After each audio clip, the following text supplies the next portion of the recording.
A Graceland. Hey, it's the Bennington Show on what I'm now learning from science is a Thursday. And Stanley, what kind of Thursday is that when it's Thursday? Thirsty Thursday, bros. Okay, so that means you drank as much as you do on the other days? Yes. Well, because there's Thirsty Thursdays, Fun Fridays, Wine's Day. I'm going to say... Two and all Tuesdays? Two and all Tequila Tuesdays. Mezcal Mondays. You know, and the weekend's the weekend. Dr. Oz is doing a big expose today about the, I believe, 36 million problem drinkers. You're not necessarily an alcoholic, but you're heading there. You're a problem drinker. Isn't that an alcoholic? A problem drinker? Yes. I'm part of the problem drinker army. 36 million strong, bro. Oh, yeah. It's known as apparently every football fan you've ever seen at a stadium. They're all problem drinkers. But anyway, he's blown up because now it's holiday time. And he's saying that anything more than an ounce, and I believe a half of alcohol a day is too much. I think I'd be more weirded out by the person who perfectly proportions an ounce of alcohol a day. That I would call a problem drinker, to tell you the truth. That would be a problem drinker. I allot myself 1 ounce, and I've got everything under control. Or can you just save them up and then do them all on a fucking Saturday night? Oh, yeah, that's a type of personality. Oh, Squirrel drinker. I feel like squirreling it away. Chris, I feel like you're a little squirrely with your drinking. Love it. No, he drinks all the time. Just because he keeps the liquor in his cheeks doesn't make him a squirrel drinker. That's just lazy. Gail Bennington, and well, damn it, you're so excited today because you just had a wonderful hall moment. I cannot believe the hall moment I just had. In the hall, I learned the teaches of Peaches. I just bumped into Peaches in the hallway, and I'm freaking out about it. We took a lovely picture together, and I'm very pleased. You should tweet. I'm going to tweet it. Today should be a Peaches tweet day.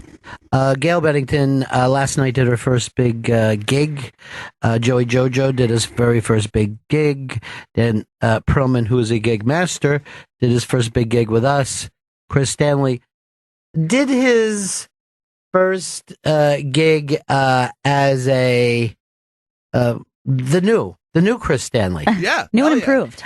Every other gig, Chris Stanley has been roundly ignored for 8 years. And last night was treated like a rock god. I felt like a rock guy last night. It was amazing. There were very few audiences in the history of planet Earth that were as good as the ones last night.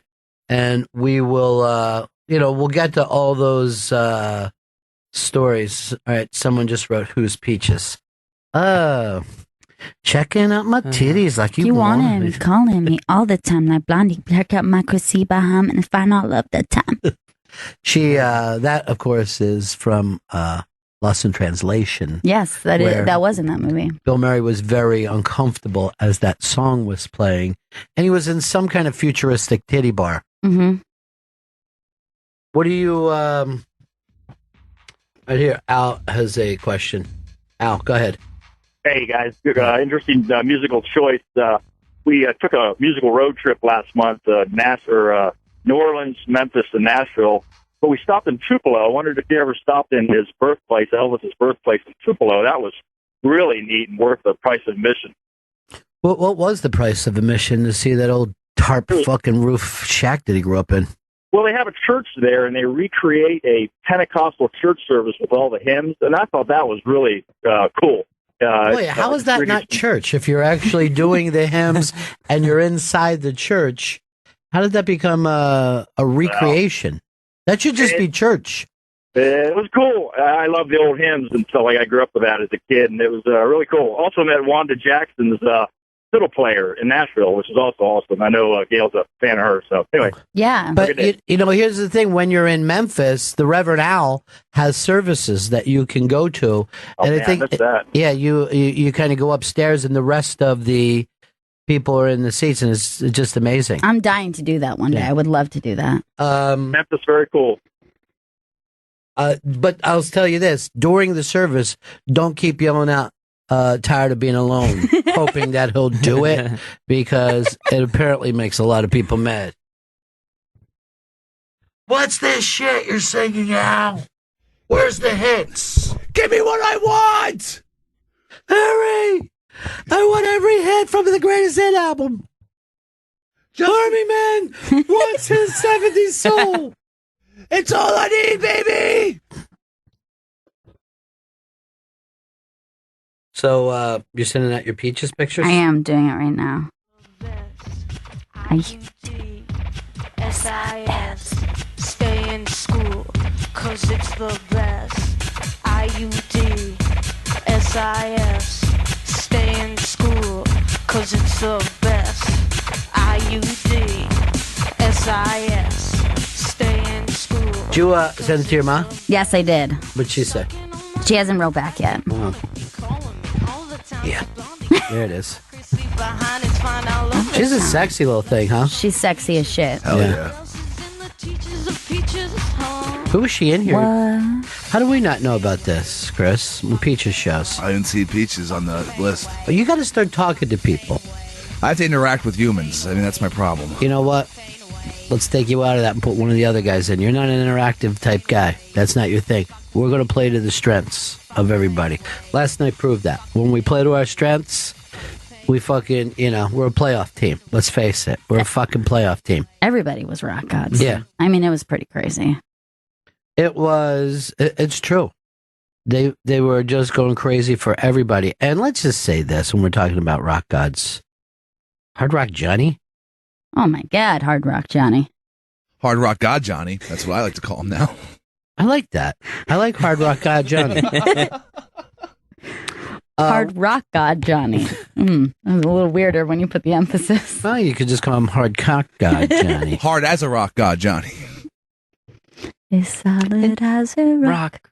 Johnny, are you queer boy? Hey, Johnny. Are you, It's pretty good. Johnny! That could have been in our esoteric impressions contest. That we had. That'll be something we do in the future, because that was a blast. It was so much fun. Yeah, then I milked the audience like a fucking dog. It was fucking pathetic. Loved it. We're doing 7 to 10 on Opie Radio tomorrow. I heard from some people who flew into town, stopping by, that you told them that we're too busy to have them in. Shrekalov has got to come in. Okay, Shrekalov will come in. Andy from Cleveland has got to come in. Bring him in during the Opie radio show. Well, Andy in Cleveland's already back in Cleveland, actually. I was talking to him. He was in and out. He came in yesterday, out today. He said that you told him that you were way too busy. I received a beautiful gift from everyone you mentioned, by the way. Andy from Cleveland wrote me a really funny card that said, I hope that you don't find this gift sexist. And it was a Sephora gift card because he didn't know what to give me. That's very sweet. And it was so sweet. That's very sweet. I love makeup. You know that I do, Andy. Got a bottle of bourbon from my dog, Andy. And I'm wearing, you can't see it because my hair is covering it, but I'm wearing Shrekalov's gift to me in the picture with Peaches. I'm wearing it right now, and I'm obsessed with this necklace. Did you tweet out your... I did. It's out in the world for those who want to check it out. What is your Twitter tweet? It's at Gailan, AAA, I'm a triple A, thinking double N. I'm only triple A, but I'm thinking double N. Look at that badass picture. It's a fucking badass picture. She's something, man. She's got whatever the fuck, She's got a whatever the fuck thing going on. She has a whatever the fuck thing going on. I went to her show a couple weeks ago. I know she's touring around. I don't know where she is, but if she is near you, run to her because that show was phenomenal and crazy. Now, did you sit in your seat or dance? I was dancing. But there was this amazing moment where in the middle of one of her songs, this giant inflatable kind of translucent phallus, like started to stretch out from the stage and like go across the audience. And so everyone was kind of like holding it up, and it was like this kind of weird tubular phallic thing. Mm-hmm. And then all of a sudden I'm like, holy shit, she's climbing through it. So she's like essentially crowd surfing, but she's inside this like tube, and everyone's like grabbing at her, and she's like in this weird plastic tube. It was crazy. I feel like I could suffocate in that tube. She was dancing in there. She was dancing in the tube Without air. She's a rock god. That's why. She's on a European tour. So if you're in Europe, hit up Peaches. Is that where she was today, Europe? I'm going to bring up another rock guy, young Don Wicklin, who, went all out for us last night. He did. He really did. He's a rock god. He is a rock god, but let's talk to the rock goddiest of rock gods who got an enormous amount of pop from the audience. Hard rock god Johnny. Johnny. Benningtons. What's up, Johnny? Hello, Benningtons. What a ball last night was. Fucking greatest night I've had here ever. I think it was. I think it was much better than your giant concerts that you produced with Bruce Springsteen and The Who. And Better than that? Much better. From a personal experience, I would agree with you 100%. I don't care what anyone else says. I like it. Johnny also had us up in one of the most amazing places in New York, up on top of the marquee, which is just the floor, but you're above everything in Times Square, surrounded by lights. You guys have never done it before? Never. That was so insane. Something I'll never forget. That was just fucking mind-blowing. Now, Johnny had me up there years ago where we had to step over, and now he has it all nice where you could actually have a party up there, But the first time he took me out there, I remember we stepped through a window. Oh, shit. I was stepping over like air conditioners and shit. And, this is the funniest thing. So we go, it's an unbelievable experience. Then I go down to the green room to pick up the comics to take them down. And I go, dude, we were just up on the marquee. And they're like, yeah, I know. We were watching on Periscope. I'm like, oh, shit. Takes Periscope, the whole thing. Scope wrote it up. It was nice. And then some guy attacked my arm. So the best part of the scope was poor Chris, his jacket's fallen off, and we get the attention of a passerby, and he helps Chris. He puts his jacket on his injured arm and then punches him in the shoulder. What a dick. He gives me a goddamn giant, hard shoulder slap. Could you hear the laugh from our section? We went crazy. Yeah. This is the other thing. So we're having, seriously, the gig of a lifetime, and some of the stuff worked out to be so much fun that I couldn't even believe it. And then I go walking out into the air, take a last look at, the beautiful signage that Johnny gave us on the marquee of the club. And Earl is out there. And then Earl goes like this. Hey, kind of weird out here tonight, huh? And I'm like, what are you talking about? He goes, look at all these cops. And there's like 1,000 cops, right? 1,000 fucking cops. I'm not even making up that number. Holy fuck. And in the middle of them, the mayor and fucking Bratton come walking out and do a TV thing. What? Because ISIS had put up a fucking video, and there was a shot of Times Square. It was literally a close-up of Johnny, where underneath it, it's saying, we're going to get him. And I'm like, this is we're going from having the greatest time of our life to and they're all saying, we will not back down. We're keeping Times Square safe. I mean, first of all, it was like a USO show out there with the amount of armed people that you had. It was crazy. Automatic weapons. And those guys are staying, Johnny, in Times Square? Yeah, I was just out there with talking to a couple of cops that we work with on a daily basis here, and they're not leaving. They're going to be out there, and I tell you, it was crazy because I got home just in time for this thing to start, and literally it was a worldwide press conference. Yeah, with the mayor and the police commissioner just saying, "Come on, we're here walking around. You can too." I mean, and it's yeah, but you're surrounded by 1,000 cops. It's a really nice night for you guys to be at. I'll go anywhere with 1,000 cops. right now, if you go out there, there's probably, I would say, 15 different news vans with their, and that's I just, stop with all the news coverage. Leave them alone. I know. Leave the news coverage out of this. It's horrible. Yeah, because they actually scared my parents. My parents are like, are you okay up there? I go, I'm pretty far from Paris. Yeah, but, you're next. I go, I'm not. I'm up on the marquee. I'm away from everything. I'm fine. Dude, that fucking whole experience was just so much fun, and it just blew everybody away. But the energy in that room that you have is just so perfectly set up to do that. And that place was exploding last night. Yeah. It was the audience that I said this to you guys. It was great when you brought up what was going to happen next. The audience knew exactly what it was going to be. They jumped on it. They loved it. It was like the whole night just seemed like they were just so in tune with what you guys were doing. This was the other thing I'll never forget too. I'm like, okay, coming up next, we're going to bring out some comedians. You guys want to know who it is? And they're like, no. No, we'll eat our turkey dinner and then surprise us. Surprise!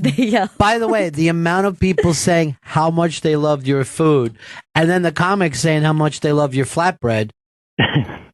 Johnny, you were the fucking belle of the ball last night. No, you guys were the belle of the ball. I was just there to help you. It was amazing. It was great. The New Yorker is right. You are the finest fucking person. The New Yorker fucking mentions him. That was the weirdest thing. Someone called you. You're in the New Yorker.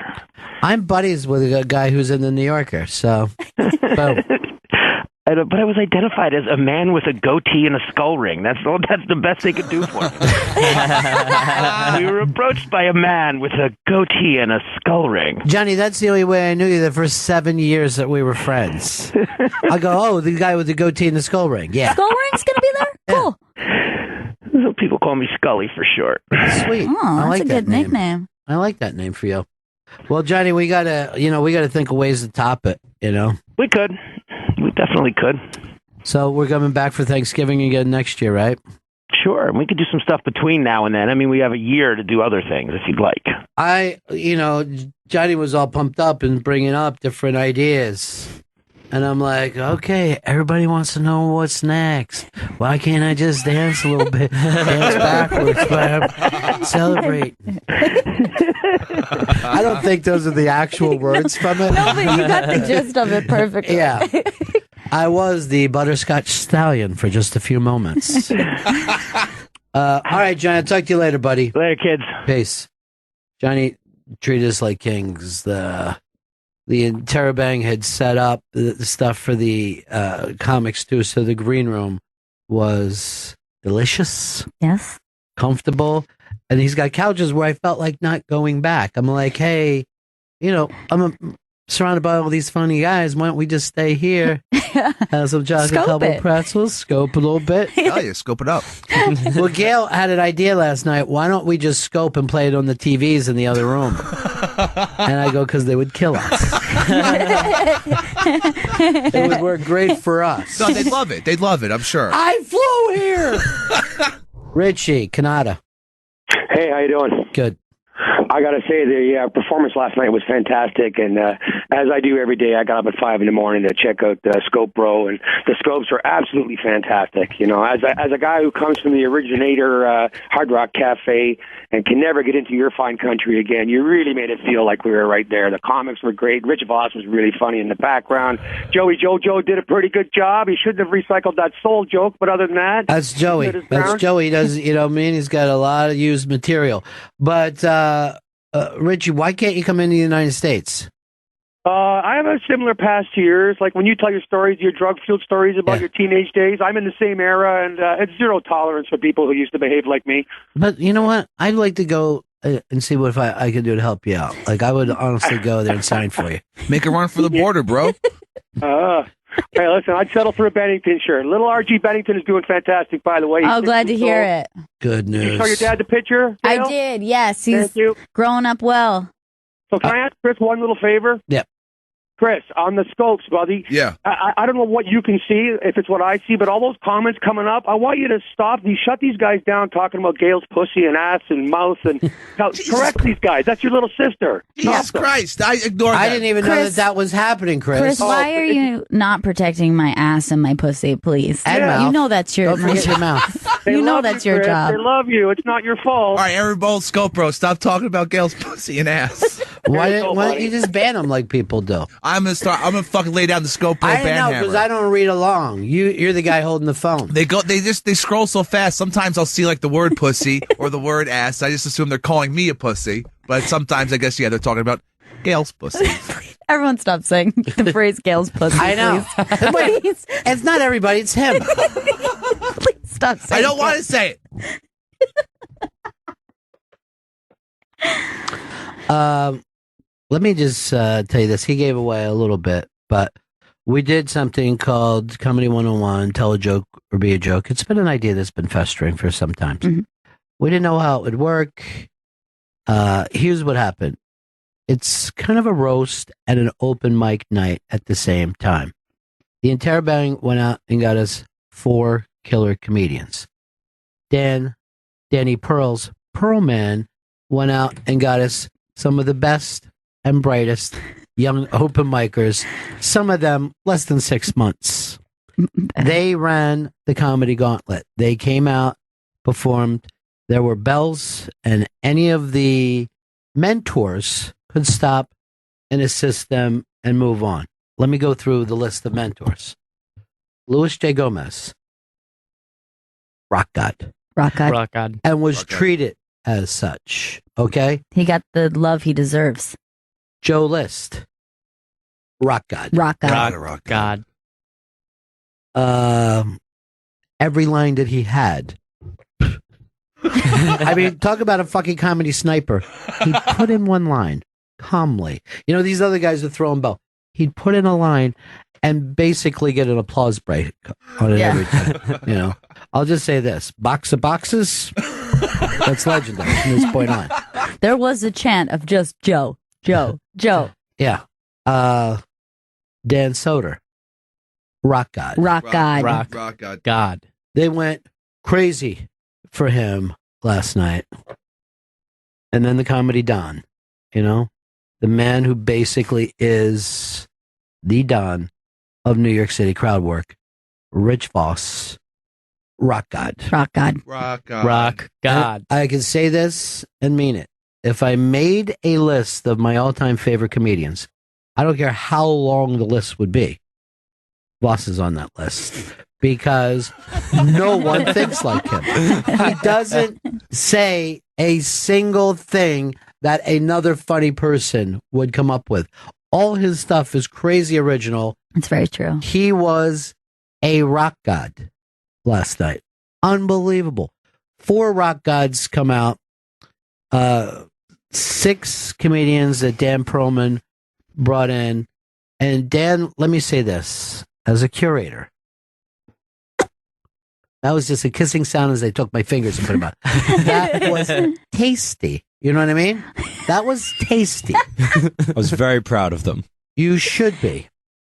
Phil, I never wanted to make it a contest. Yes. Louis J. Gomez, who someone has to tap out in every fucking element of his life. Yes. He's competitive. He's crazy competitive.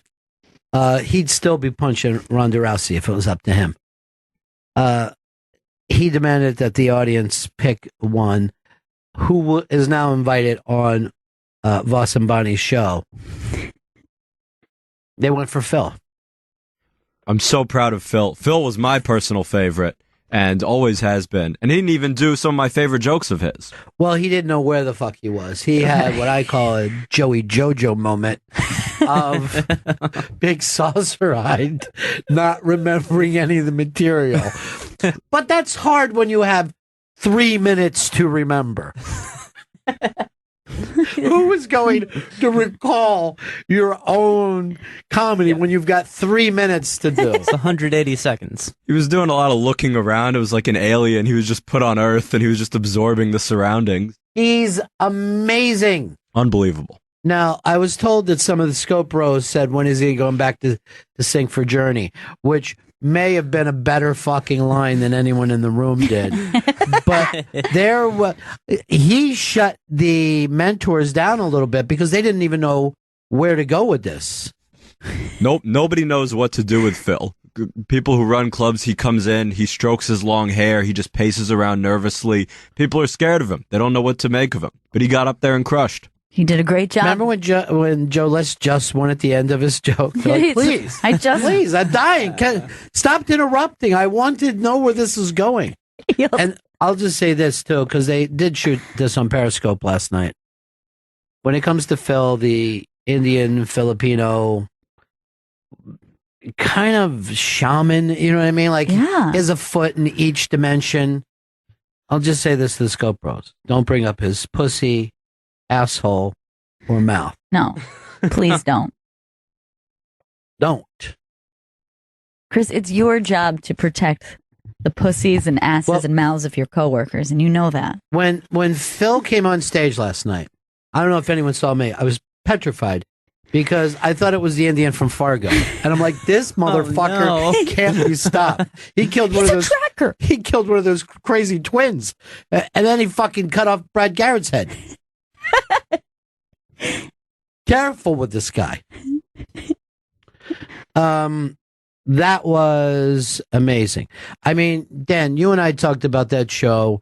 We basically each, I gave you the full thing to find the act. You said, should I play? I want to play them for me. I'm like, no, I want to say it live. I'm going to trust you. He had 8. 2 fucking parachuted out of the plane. And they made a giant mistake. You know what I mean? Huge mistake. Because I talked to all those kids after, and they were fucking thrilled. I've been getting messages from them up until 5 minutes ago. They're still messaging me, thanking me for the amazing opportunity. They loved it. You know what I'm going to do? I know the iBang is going to write it up. I'm going to get some of the names so maybe some of them can be interviewed. Not so much Phil. But Phil's the one who I want to know the most about. He has got the most unexplained. Get to the end of that. You know what I mean? As Gail put it, he's a tracker. He can sit down and just taste the fucking buffalo shit and know how long ago it's been there. That's 17 minutes old. Have you stopped tweeting your friends your fucking peaches? I just see you just fucking texting people your peaches. I'm getting texts back from my mom and other people that I sent it to. Oh yeah, you went to the Peaches show with your mom. Yes, I let her know that as well, and she was amazed by this fact. Peaches? Yeah. Yeah. She's like, "Did you like it?" It's like, yeah. Some families are strange, Peaches. Don't think you're fucking shaking us anyway, all right? We'll take you on a weird fucking run without posing, okay? But those comics, the first one who came up, tell me his name. Jerry Lolly. When you, the king, Jerry Lolly, everybody loves him. But when you open with, wow, there's a lot of people here, I think it's giving away your power. That's just my own personal thing. I realize that this isn't a bar show in Far Rockaway. You know what I mean? I understand you're, at the crossroads of the world, but you got to retain that. So all these guys, fresh, new, open mic comedians who went up there and got mentorship from, as we said, probably 90 years of comedy experience from those judges. It's a great opportunity. And I feel like I watched them grow before my eyes. I also felt like I saw the mentors grow. Mm-hmm. You know what I mean? Like they took something from them, from their innocence and purity, their starry eyes. Rich Voss grabbed me by the head and just went, "I'm changed." You've given me life again. Yeah. So that was just, that was as funny as a show as you could get. Mark Zito actually said to me, he goes, "This is all I do, and this is the best Sirius XM thing I've ever been to in my life." He says, "That's so cool." He said, "I just text my chick that we have to listen to it both days that it's on. We're running this Thanksgiving Day, and that's for as we like to say, and as the great 70s yacht group America said, for the lonely people, that aren't together with anybody on Thanksgiving, you'll have it with us. But then we were going to run it again on Black Friday, the only Friday of the year that celebrates African Americans and what they've given to this country. It's beautiful. I'm so glad we did that. Well, you know what? It's post-racism world. I learned that from the 1,000 cops last night. 1,000 white cops standing in Times Square. So, I mean, it couldn't have went any better. It could not have gone any better at all. It was a fucking blast. There were some,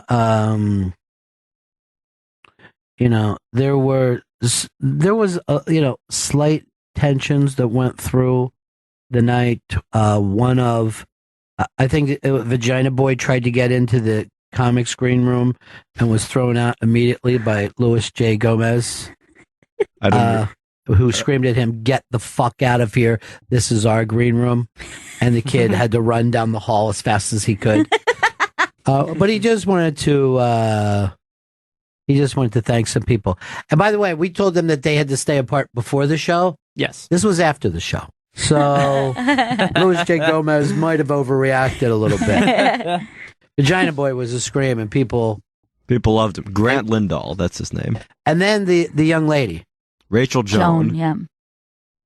She, and it got brought up by different mentors, has actual timing and some, green but hopeful material for a new person. She did very well. I was very excited. And she handled the sexual harassment beautifully. That's what Gail called it. I don't know if I would agree with that. A little bit, almost better than Phil. There are a number of people who wanted to take Phil home and have sex with him. What are you going to do? Phil just brings that out in people. He's so beautiful. He transcends everything. The hair. Gender, race, time and space. I think that you're into something here. I think he's an ancient man who's come here to teach us eternal truths, that maybe we've forgotten. We know it on a cellular level, but we've let it go thanks to this technocracy. You have your smartphones. You know what I'm saying? I'm not going to sit around all day on a smartphone and forget the fact that my atom was forged, all the atoms in my body were formed in a star far, far away. Your star stuff. And Phil reminds us of that. You know what? I hope his full name is Fill My Heart with Joy. But Dan Perlman, I mean, you couldn't have done better. You could not have done better. Thank you so much. And I'm glad they all killed it. And you can find him on Facebook at Phil Philly. He doesn't have a Twitter, and he doesn't have a cell phone. Of course he doesn't. Phil Philly, maybe we'll get him to come in one day once we know that we have full security. By the way, there wasn't going to be any ISIS at our place last night. We got the fucking Sirius, which is ex-New York detective. You didn't see him in the audience? Yeah. But there was never going to be any amount of trouble last night. I feel very safe in that. I know. I feel safe and nervous with our security. Because normally our security is somebody like Vito, Yes. A big dude who, Which, it's great to have someone like Vito around because I was needed in the other room. I had to get through a crowd full of people, and Vito took my hand, and it was like the fucking bodyguard. I felt like Britney. I felt like Britney Spears with this massive bodyguard, like, back away, come through. That's a robe. Well, you had to go sign autographs and pose for pictures, and it was just seriously as fun as you could get. Last night's audience was also destroyed. As I said earlier in the day, Chris Stanley has been here for 8 years, never has gotten as much as a hand clap. Not even a clap of hands. Not even at Pin all. on most of the time. Yeah. And the people adore what you are doing now, my friend. They love you. And I love them is the thing. I believe that there's a strange chemistry that you and Gail have where she somehow humanizes you. You think I melted his ice heart? I don't know what it is. I'm not smart enough to understand exactly what happens there. You know what I mean? I know what a rainbow is. I don't know how it's created. Okay? But I can spot one. And there's a rainbow around this game. And because of that, I will go on Periscope to protect her ass, pussy, and mouth. David. David in Tennessee. Great to meet you last night, pal. Oh, it was fantastic. Best time of my life by far, and thank you guys so much for that. But my favorite was the other Asian. Brian Kim. We forget about him because he got out Asianed. Yeah. You know what I mean? He should have been the runaway Asian. He should have been. I mean, he was my pony in the race. I took one look at him and I was like, this is going to be the guy. See, this is the other thing about Dan that shows that he's an out of the box guy. He never put two Asians in the show. He just doesn't work that way. So when we were, bringing up the second Asian, I heard someone in the crowd go like this, "What? Another Asian?" And I just thought, Dan must know what he's doing here. Brian Kim is crazy. As I was leaving last night, he was still bowing to everybody to walk by him in his L.A. twang, whatever that meant. Now, I don't know who all that is. I know that LA twang is a mistake. It's a fucking. I've been to LA. That accent doesn't exist there. This character does not make any sense that he's created. I don't know. Just be Brian Kim. It's interesting enough. There's no one that has like an Atlanta, Oklahoma mixed accent in LA. No, and is Asian. He's fucking up with that.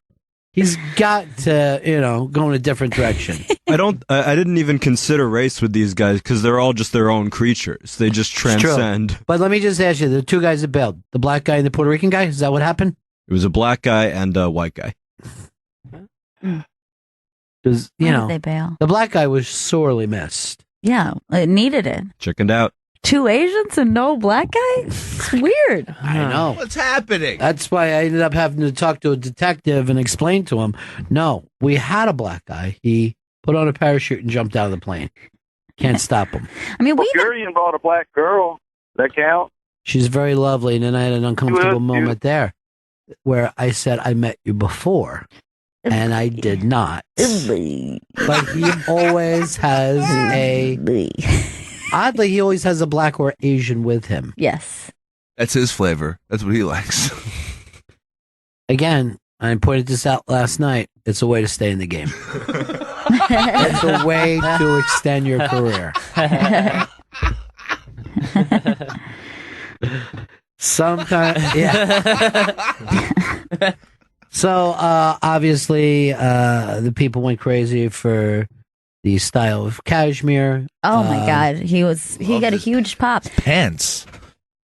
Cashmere and I didn't know that you could wear pink pants post Labor Day or pre Labor Day. I didn't know that It's a special skill. You have to. It's only for certain people. But people were very impressed with you last night. They were very impressed. Loved. Everyone was so fun. It was such a good vibes. But see, that's the thing that you could be the style guy for the show. I mean, there's no reason that we couldn't do a runway show, invite people out to it, God. and have the same comics as models that Dan brought in last night. Perfect. I would love to use them as little moldings. That's scary, but okay. So, not Rachel. Well, she's good. But the other one. Now, did you worry at all about the pink pants, or did you think, I know this is going to be a hit? I woke up. I was like, I gotta wear pink pants. I was just going for it. Yeah. Nice. He woke up like that.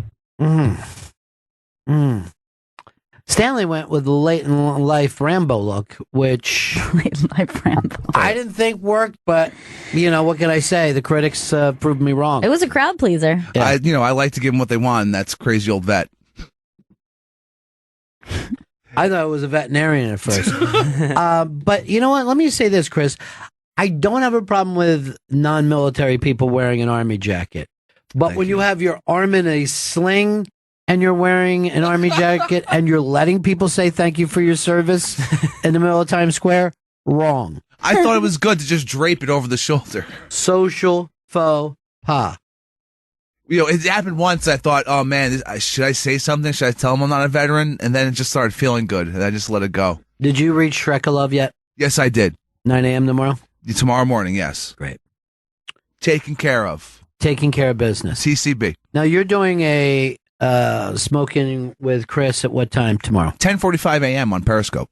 I do not have to be your guest, but I am coming on to make a major announcement about what you've been doing. I cannot wait for this. This is huge. What is it? First of all, I'm kind of nervous and I'm kind of freaked out, to be totally honest. I wish you wouldn't use a word as small as huge when talking about this announcement. Okay? Massive? Look, you're the type of person that after the Sermon on the Mount would go, Jesus was awesome. No, it's much bigger. This is God. bigger than the English language, which jails you right now. Oh, shit. I'm really fucking feel like I'm going crazy. It is, I'm not going to say this news is bigger than the Big Bang. Okay. But it's got to be right there on the short. Oh, shit. Same plane? And you know me, I do not get carried away with stuff. No, not once. Never known. Thank you, Joe. Come on, Joe. Yeah, it's to follow at the iBang on Twitter to get my Periscope feed of Smoking with Chris, and at the iBang on Periscope. Well, the iBang, by the way, also just came through Blockbusters for us last night. Gigantic. Yeah, that was great. 4 comics who killed. 4 comics who left there saying this was the most fun we've ever had. We didn't get it at first. We didn't see ourselves as mentors. We didn't understand the little bells.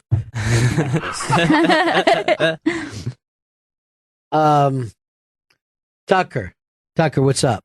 Hey, Ron. Hey, I was there last night, had a great time, all good things. And so I noticed something last night. I'm convinced my chick and I are the only people that caught this tiny moment where during Phil's performance, we were looking at the judges, and all 4 of them, like Voss had his hands over his eyes like he was watching a car accident, and Dan had his hands over his mouth, and Gomez had his hand on his head like he was blown away. It was just like everybody was confused. This is amazing that you say this, because Gail punched me in the back and look at their faces during that. I had the same moment, and I wish that I had my phone with me so I could have taken a fucking picture, because it was incredible. Like the image of Phil standing there and them just looking dumbfounded. People who had been diving on jokes all night and going for the joke literally were speechless as this kid was. So, Gail, please tell me you noticed this. I elbowed my chick to be like, oh my God, look at the judges. And at the moment, Phil did something absolutely absurd. I wasn't sure if it was performance art or what, but me and my chick were looking at the judges, and they all cocked their head to the side like a dog. Yeah. They were like, and they all just lost. They forgot that they were supposed to judge. I don't know.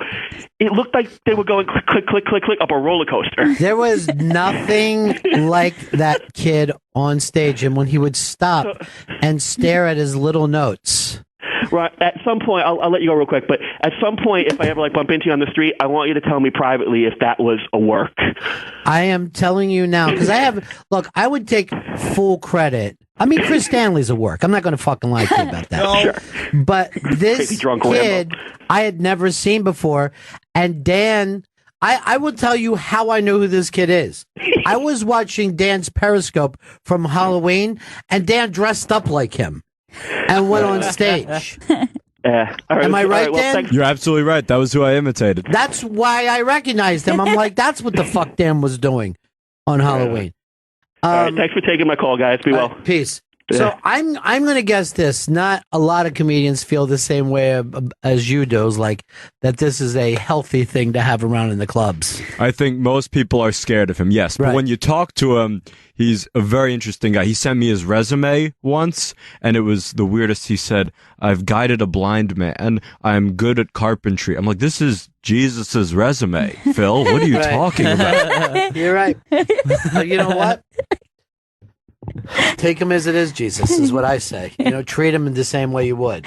I'll also say that he does have some delusions and some like mental shit, and so he's confided that he sees dragons like around the room. So for someone who sees dragons to stand up and tell kind of well constructed jokes, he's the best.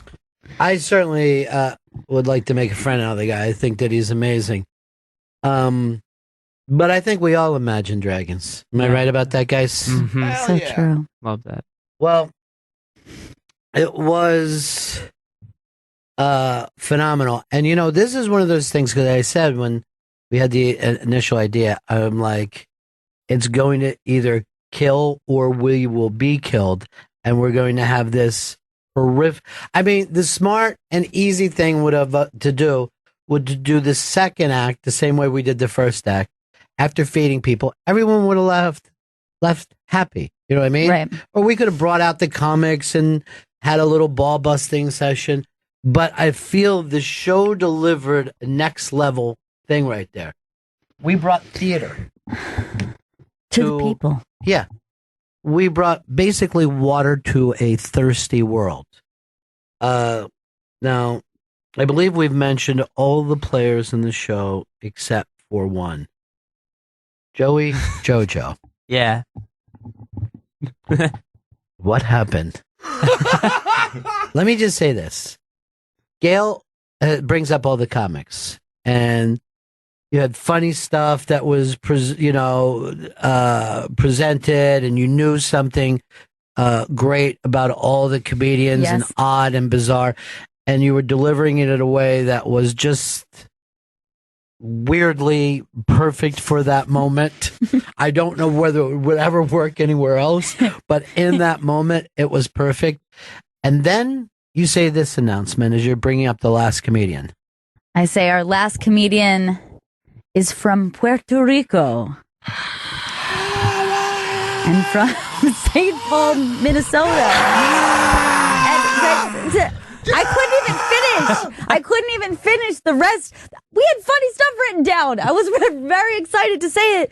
It was drowned out. The room exploded. You came up there in your funny 1979 Robin Williams shirt. You know what I mean? That made me think, oh, he is funny. Look at that colorful. He must be funny. By the way, was that a shirt or a jacket? It was a windbreaker. It was like a golfer's windbreaker. But like a short sleeve windbreaker? No, I pushed it up. Okay, gotcha. But was it was it a Hawaiian windbreaker? It has a bunch of golfers on the side and a bunch of golf clubs, and they're all in a swinging motion. I felt like I was seeing through Phil's eyes. That fucking jacket was so insane. So you get up on the stage. Yeah. You've got to do 3 minutes. Mm-hmm. You've totally won over the room. Got it. They were yours to lose. Yeah. What happened? So I went up. Yeah. Told my first joke. Got a good response. A better response than I thought it did. They were very happy. Yeah. I went into some other jokes. I mean, because this was my mentality going on stage. Just seeing all these other comics go up and these judges just mentor the shit out of them. And they're just mentoring from left and right. Yeah. Really constructive criticism. And I'm up the whole time just looking at intern Anthony, who was no longer an intern, just being like, I'm going up. I'm going to go ahead and do this. And then I went up. First joke went over. And I was like, oh, they haven't said anything yet. So then I went into my other material. And I ended up forgetting a little bit of material. And then towards the end there. What was an overwhelming response that you had? I'm sure that had to be a weird experience. I'm going to say what destroyed him. I'm going to see if Dan thinks I'm correct about this. So he gets a ring of the bell from Rich Voss, who says, why are you talking about these weird things? If you seem like you really want to be a comic, why aren't you up there talking about yourself? And that was like a crack in reality for him. Like, instead of like making fun of his jacket, which he was prepared for, Right. or, whatever little thing, someone actually said to him, "Why are you hiding in front of this room full of people who would like to know you?" And it's almost like a fucking Bugs Bunny cartoon where the soul leaves the body and starts to float into space. You were done. Yeah, well, I mean, Louis J. Gomez came to my defense. He was like, he has an act, at least. No, he said, like, who? Like Stephen Wright? You know what I mean? He fucking protected you, saying, look, he's doing a surreal kind of comedy. But that fucking line kicked you in the balls. Am I wrong about that, Dan? No, I think you're right. I think that just it might be Joe's inner voice, and that it came out in Voss's mouth. I think hurt him. Let me tell you something, Joe. Yeah. You could have pulled your shirt up to your nipples and started doing a funny dance, and the room would have went fucking crazy for you. Damn it, I forgot that one. Here's what I was thinking. I actually didn't even think of it until the way home. Why didn't we have Joe sing one of his songs? It's crazy. Those fucking people love you, dude. I would have fucking killed that song. I know.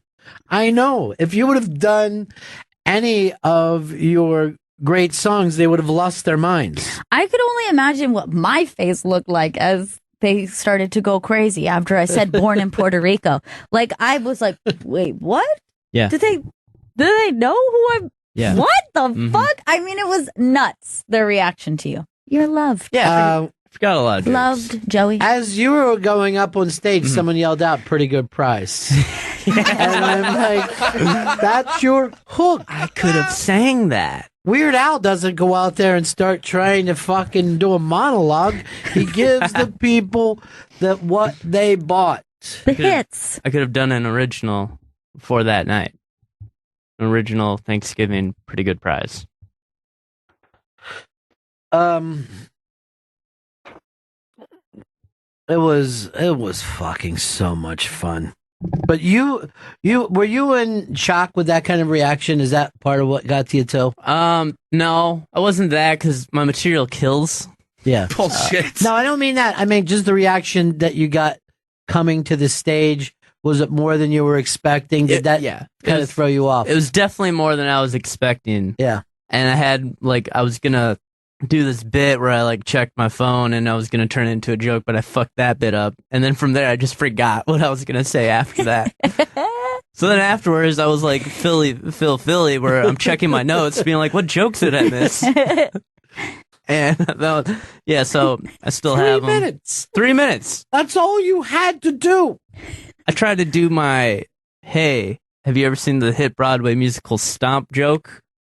And then I started stomping on stage like in the musical, and that didn't go over. No, that I believe was your closer, right? Yeah, that was my closer. You had 4 mentors who have never once went to a Broadway play. Oh, God, that was amazing. I don't know. I don't think he could have won any fucking better, and I hate to say something went. You know what I mean? I guess we could sit around with a fucking red pen and go, why didn't this happen? Like some mean teacher. Right. But for the first gig for the Bennington show going out, it was fucking nuts. And I got to tell you right now, no one treated that like it was the Ron Bennington show. This is the fucking everybody got major fucking pops, got major love, and that was that was an amazing thing for me to see. It was an amazing thing for me to see fucking Chris go over like that. I mean, the Brooklyn Brawler, 8 fucking years of counting the lights. And then he comes into the fucking room and they treat him like he's Stone Cold Steve Austin. Fucking amazing. I should have been shotgunning beers up there. Just for the hell of it. You think you're fucking kidding. You would have shotgunned a beer, they'd have fucking torn the roof off the place. By the way, I'm just pointing this out. You have no idea how large the kitchen is in the Hard Rock. It was frighteningly large. We could play a fucking football game there. Do you know how many New York restaurants could fit inside of their kitchen? That's true. That's a really good point. I was like, there would be seating in here. Like, this is Yeah, you could easily take that place, and if they suddenly said, "Oh, gambling's legal in New York," that's a full casino. That's a full fucking casino. Fuck yeah. It's nuts. I mean, there's most places that you eat in New York, you could fit like what, 8 of them inside Yeah. of that kitchen alone. But someone said to me, like, when I'm saying like the kind of business Johnny does, and they're like, "Well, look where he is," But I remember when that was the WWF restaurant, and Yeah. you could have went in there and fucking thrown a hand grenade and not hurt anybody. I mean, that was just a big empty fucking tomb. Yeah. And when Johnny was leaving 57th Street to go to Times Square, I'm like, "Don't do it, dude." I like literally said to him, as some of like the bad advice I give everyone, I go, "You will fuck up everything. This is an iconic location, 57th Street. I remember coming here in the fucking 80s and being excited to get into the place, right? Like literally went back because I think there was only."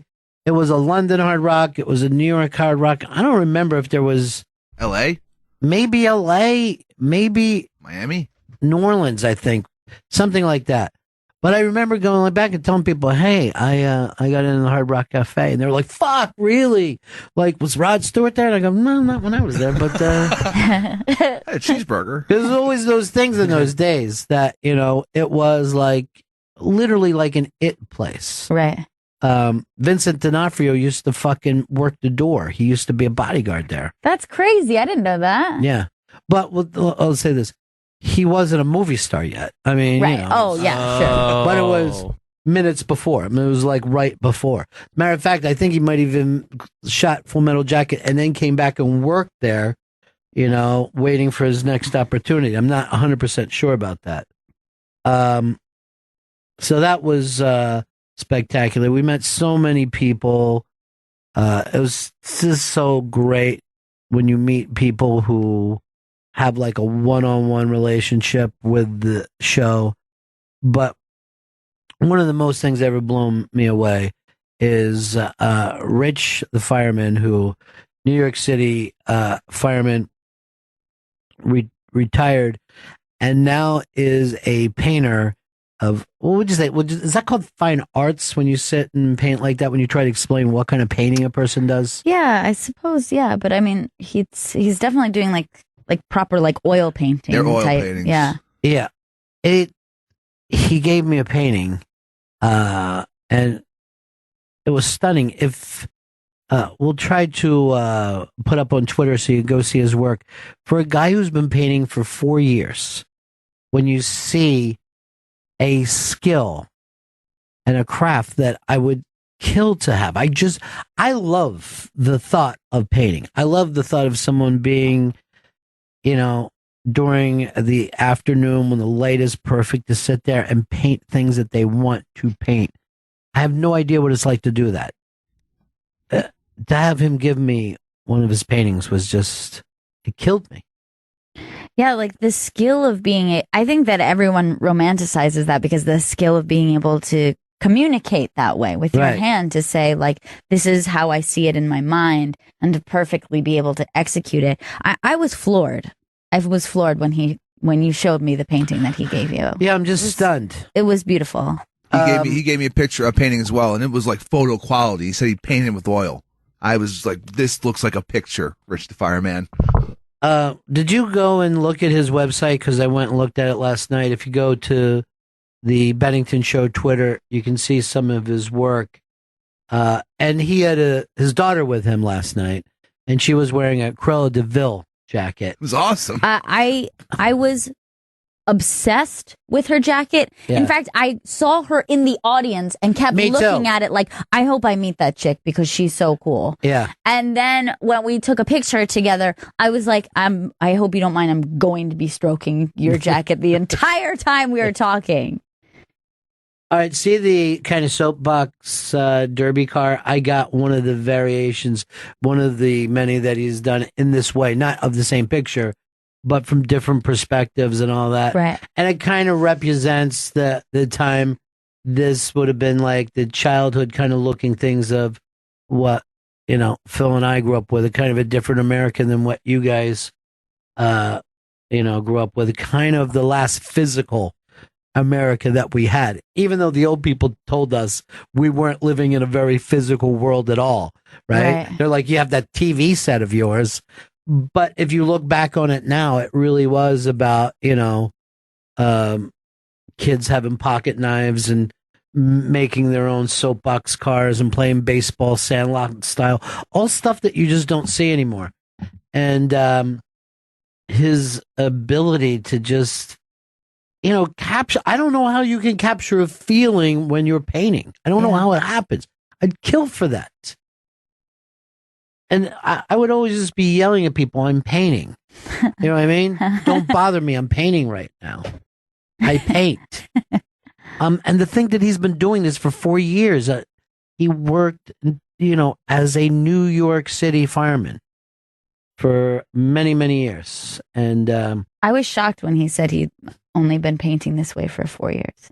Yeah. That's an incredible skill that's just been dormant, or maybe cooking inside of you. I don't even know which. I think that he knew he had a talent for it and he was doing design and stuff like that.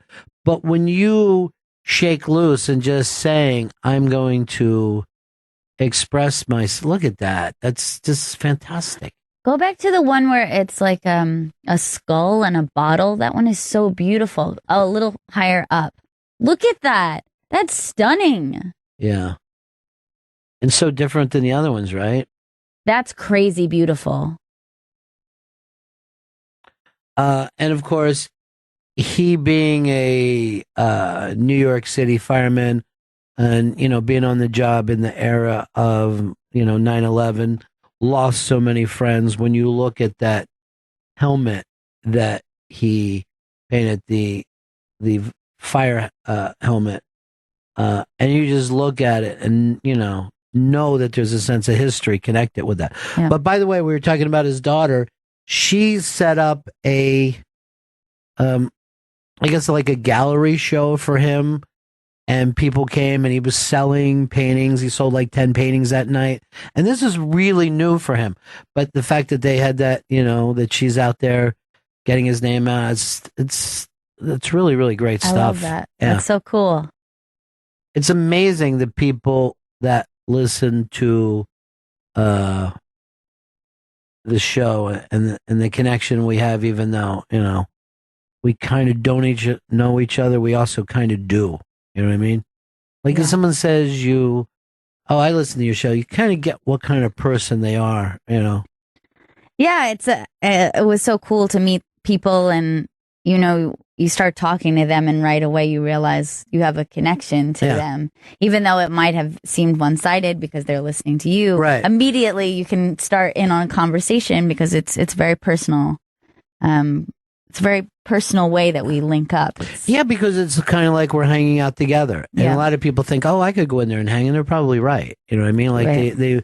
they would have somewhat of the same interest or make points on the opposite side of something that would interest us. It's great. Radio is phenomenal that way. So rock gods all the way through. We know a bunch of rock gods.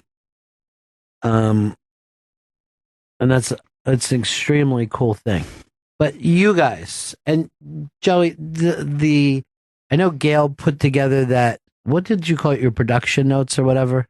Yeah, I put together a production schedule. Sure.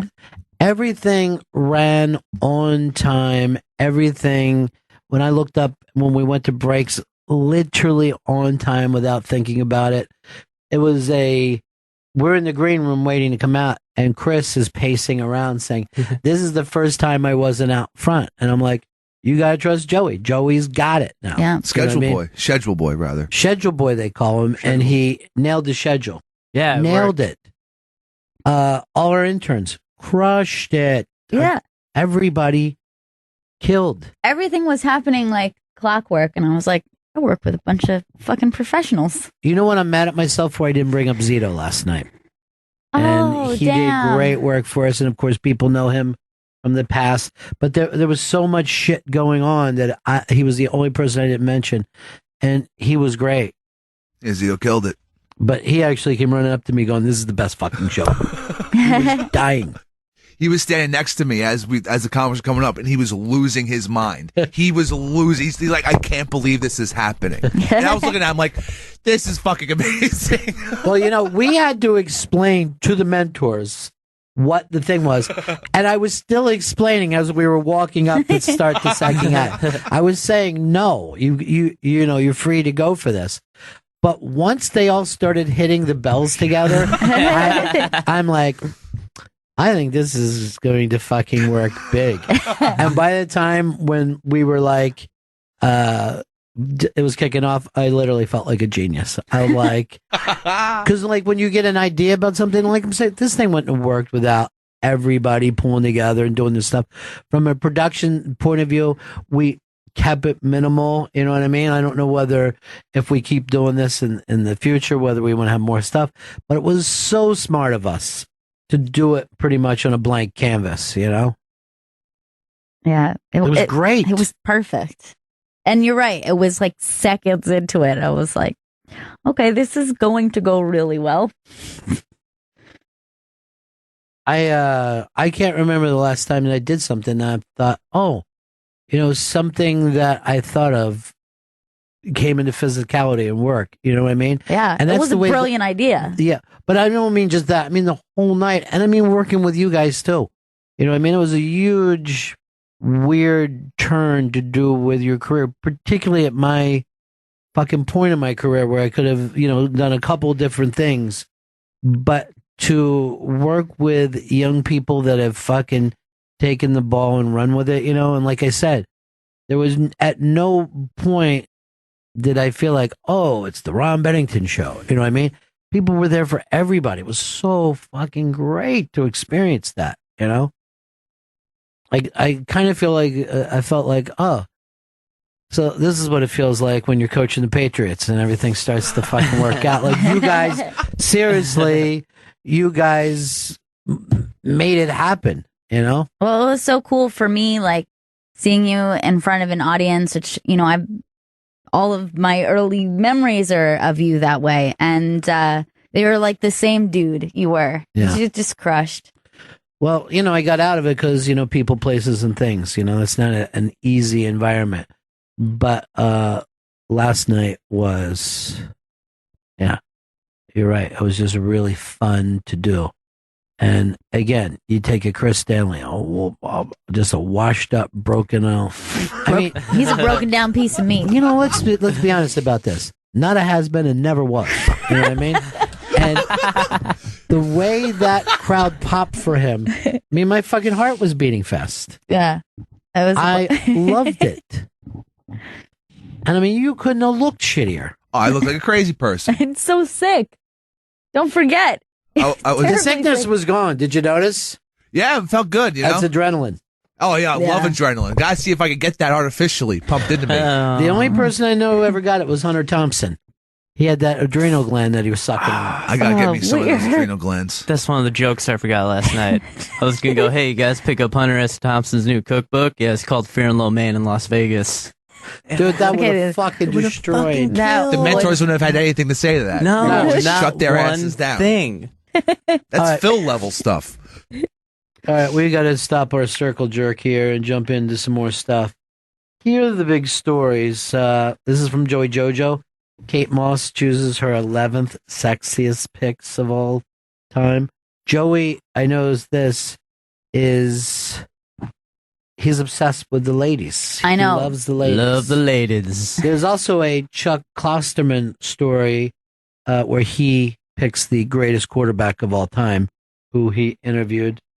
Remember, did we play it on the air about the viral video of the black dude singing and going crazy over the Patti LaBelle pie? I think we put it up on the site.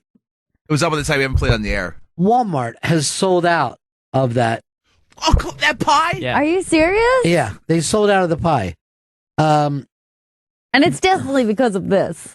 A Tennessee mom is not happy with Cam Newton, wrote an open letter and saying that that him dancing in front of her daughter ruined her daughter's life. And then J-Law said she had to get drunk to kiss Chris Pratt. And even when she got home, she felt terrible about it and called her mom to say, am I a good person? All those stories we're going to be talking about when we come back with Bennington. Welcome back to Bennington. Crazy day around here. Gail got to meet one of her heroes, Peaches. I'm still like on clouds right now over it. That was so fucking cool. Yeah, but you're not even paying attention that Andrew Lloyd Webber and R. Kelly are both here, and you only care about Peaches. A cloud of peaches right now. I'm happy about the other situation. You said, look, there's Sir Andrew Lloyd Webber. And I was like, yeah, but Peaches earlier, remember? Yeah, I don't know. R. Kelly did Trapped in the Closet, though. I love that rap opera. Rapra. Rapra. I'll give R. Kelly this. He's hung around longer than I ever thought he would. Here's what kills me. And this is a spy report. Spy report. R. Kelly is running around, enjoying life. And Jared Fogle just got 15 years today. 15. Wow. Yeah.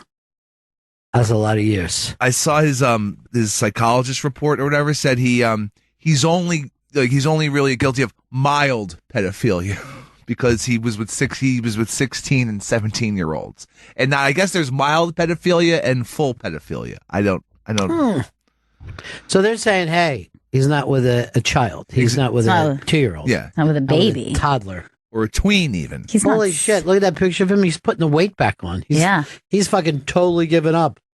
Or else I guess he just can't go in the Subway without someone punching him. Subway has said this. We're standing behind him and his weight loss, and we're still going to keep his poster up in every one of our places. Good. Good for them. The shrink also blamed the pedophilia on the weight loss. They said because he lost all that weight, he became hypersexualized. Come on. I swear to God. Nobody wanted to bang Fogel when he lost the weight. His last name's Fogel. Yeah. That's an unattractive name. But then you're saying, why aren't all fucking thin guys kid touchers? Why just folks? We've got a half a dozen Molly's cupcakes that were dropped off with us today. Yes, dropped off by Vin, listener who stopped in, brought 1 week some between treats. jobs, Jersey City guy. Yes. And said he's got a perfect place. So we've taken 2 for the studio in here, and these 4 I'm throwing into the trash. But no, come on, no. Please. I haven't eaten yet Here's today. what I'm going to do. You guys can look at them, but no one can eat. Okay, taste. No, enjoy all. Oh, enjoy. thank you. Thank you so much, Vin. I know you'll be hearing this days from now because he's a replay listener. Yeah, a lot of people are replay listeners, and then they email me, and they're going, you were wrong about evolution. I'm like, if you would have called me, I would have fucking let this happen. I've already stopped thinking about evolution. They pointed out, remember when we were laughing at Chris, or we were teasing Chris? Yes. Because he said we were monkey men. And we're going like, why is there still monkeys? So it was brought up that the snake evolved from a lizard, and there's both of those around today. See, it doesn't work when you're doing it days later. Yes. Even you guys, Yeah. that Chris should be bragging, and he's not. I'm the smartest man alive. I told you, Chris explains everything. Now, this is another thing about you, Chris. And you jump on the bandwagons too soon and jump off too soon. I remember when you were the world's biggest Cam Newton guy. Yep. Then Cam Newton went to the shitter. That first season for Cam Newton, when he came out, when everyone said beforehand, like, Cam Newton can't fucking read a playbook. They had all this bad press around him. And then He's doing so great now. You should be a giant Cam Newton fan, and you ignore him. Yeah, I know. I'm not even paying attention to the Carolina Panthers. Now, a Tennessee mom, who I call the Tennessee stud, because she's long and lean, but she was at the game and said Cam Newton dancing like that in front of her 9-year-old child was too much for the child to handle, and the child started, I don't know whether cutting, but felt very bad about herself. I am personally not a gigantic fan of people celebrating after their 1 yard score, right? I think it's fucking stupid. He punched it in. But the whole thing, like, I wouldn't even bring a 9-year-old to a football game. It's a very violent game. That couldn't have been the worst thing that child heard or saw the entire. I mean, there's got to be F-bombs at the very least being dropped all around that child. Well, that's true, too. But also, yeah, just the drunken, vicious nature of what a football game is. I mean, it's a guy who got to keep his own head on a swivel. I don't think I understand what it is specifically about this dance. They kind of say he took it too far, that he didn't need to celebrate that much. I guess it's kind of sexy. Maybe it's a sexy dance. Do you think it's cool when people celebrate after, or do you like to see them just throw the ball to the ref and consider it part of the game? I kind of like to see them celebrate because, I like to see the dancing. I don't know why they dance, but I also grew up in an age where, like, Terrell Owens took the pen out and, like, the cell phone, and that's what I remember. Randy Moss mooning Packer fans, so, like, that's what I remember, and I grew up loving that stuff. Why, though? Because to me, why wouldn't you just love a touchdown? It's plenty. That's the point, to celebrate and go crazy. My team just got 6 points. Not my team is doing a dance. But I do like I always like it in soccer, like the way they do, like they take the big lap with the arms out and they throw their shirt off. Like there is something cool about celebrating. Well, I don't like the crazy, like, smack talk where they're just like, yeah, so, like, that's worse to me than a silly dance. I know you shake your head like Chris. Yeah, motherfucker, I'm up in your fucking face. Yeah. When you were on TV that night, that was the funniest shit. Yeah, his clip on TV shaking his head back and forth for the Mets. Screaming into You're not even a Mets fan. Not anymore, after they fucking lose. Bunch of bums. Not before and not anymore, the Chris Stanley story. Now, I am from the town of the guy who invented the celebration dance, and that's the great Billy White Shoes Johnson. Yeah. Before that, people would, at most, spike a football. When they got the end zone, they threw it down. But he started doing this crazy fucking dance, and people got really mad at him, But he was running back a punt. That's a major thing to pull off. This was a fucking 1 yard touchdown where he really stretched for most of it. The absolute worst is when teams are like fucking down and say someone gets a sack and they do the fucking sack dance and it's like there's no chance. Yeah, because the guy probably just got an extra 10 G's on his bonus or something. Good point, actually. But if you do this in baseball is so traditional that if a guy celebrates anything, the next guy gets hit in the neck with a fucking 93-mile-an-hour fastball. Well, that's that with the Blue Jays. When I think the ALCS, the guy in the Blue Jays hit a fucking that walk-off, and he like stared at it, and everyone You're not allowed to stare. You're not. You have to find out from crowd reaction how the ball did. All he did was fucking look, and they were all pissed at him. The fucking internet blew up like, can you believe the non-sportsmanlike conduct this asshole did? And then the same guys that are sticking up for Cam Newton stick up for the pitcher who fucking throws at a guy for celebrating. This whole fucking thing is topsy-turvy. It's crazy. But, why just this guy? Why isn't the offensive lineman that made the block? Why isn't he dancing? The ref who made the call, why isn't he like, did you see that call, everybody? I caught that fucking holding. I would love it if the ref started fucking dancing and celebrating. That'd be the best. I think it's ridiculous. And they stopped doing, this is what they say. If you've prepared it, like he was talking about T.O. with all the silliness, now it's a 15-yard penalty. But he's not improvising this fucking dance. He knows what he's doing with that choreographed dance. Victor Cruz would fucking dance the salsa every time he had a goddamn touchdown. The salsa. You know why they like that, though? Minorities got Dominican. There's people who never saw the game before.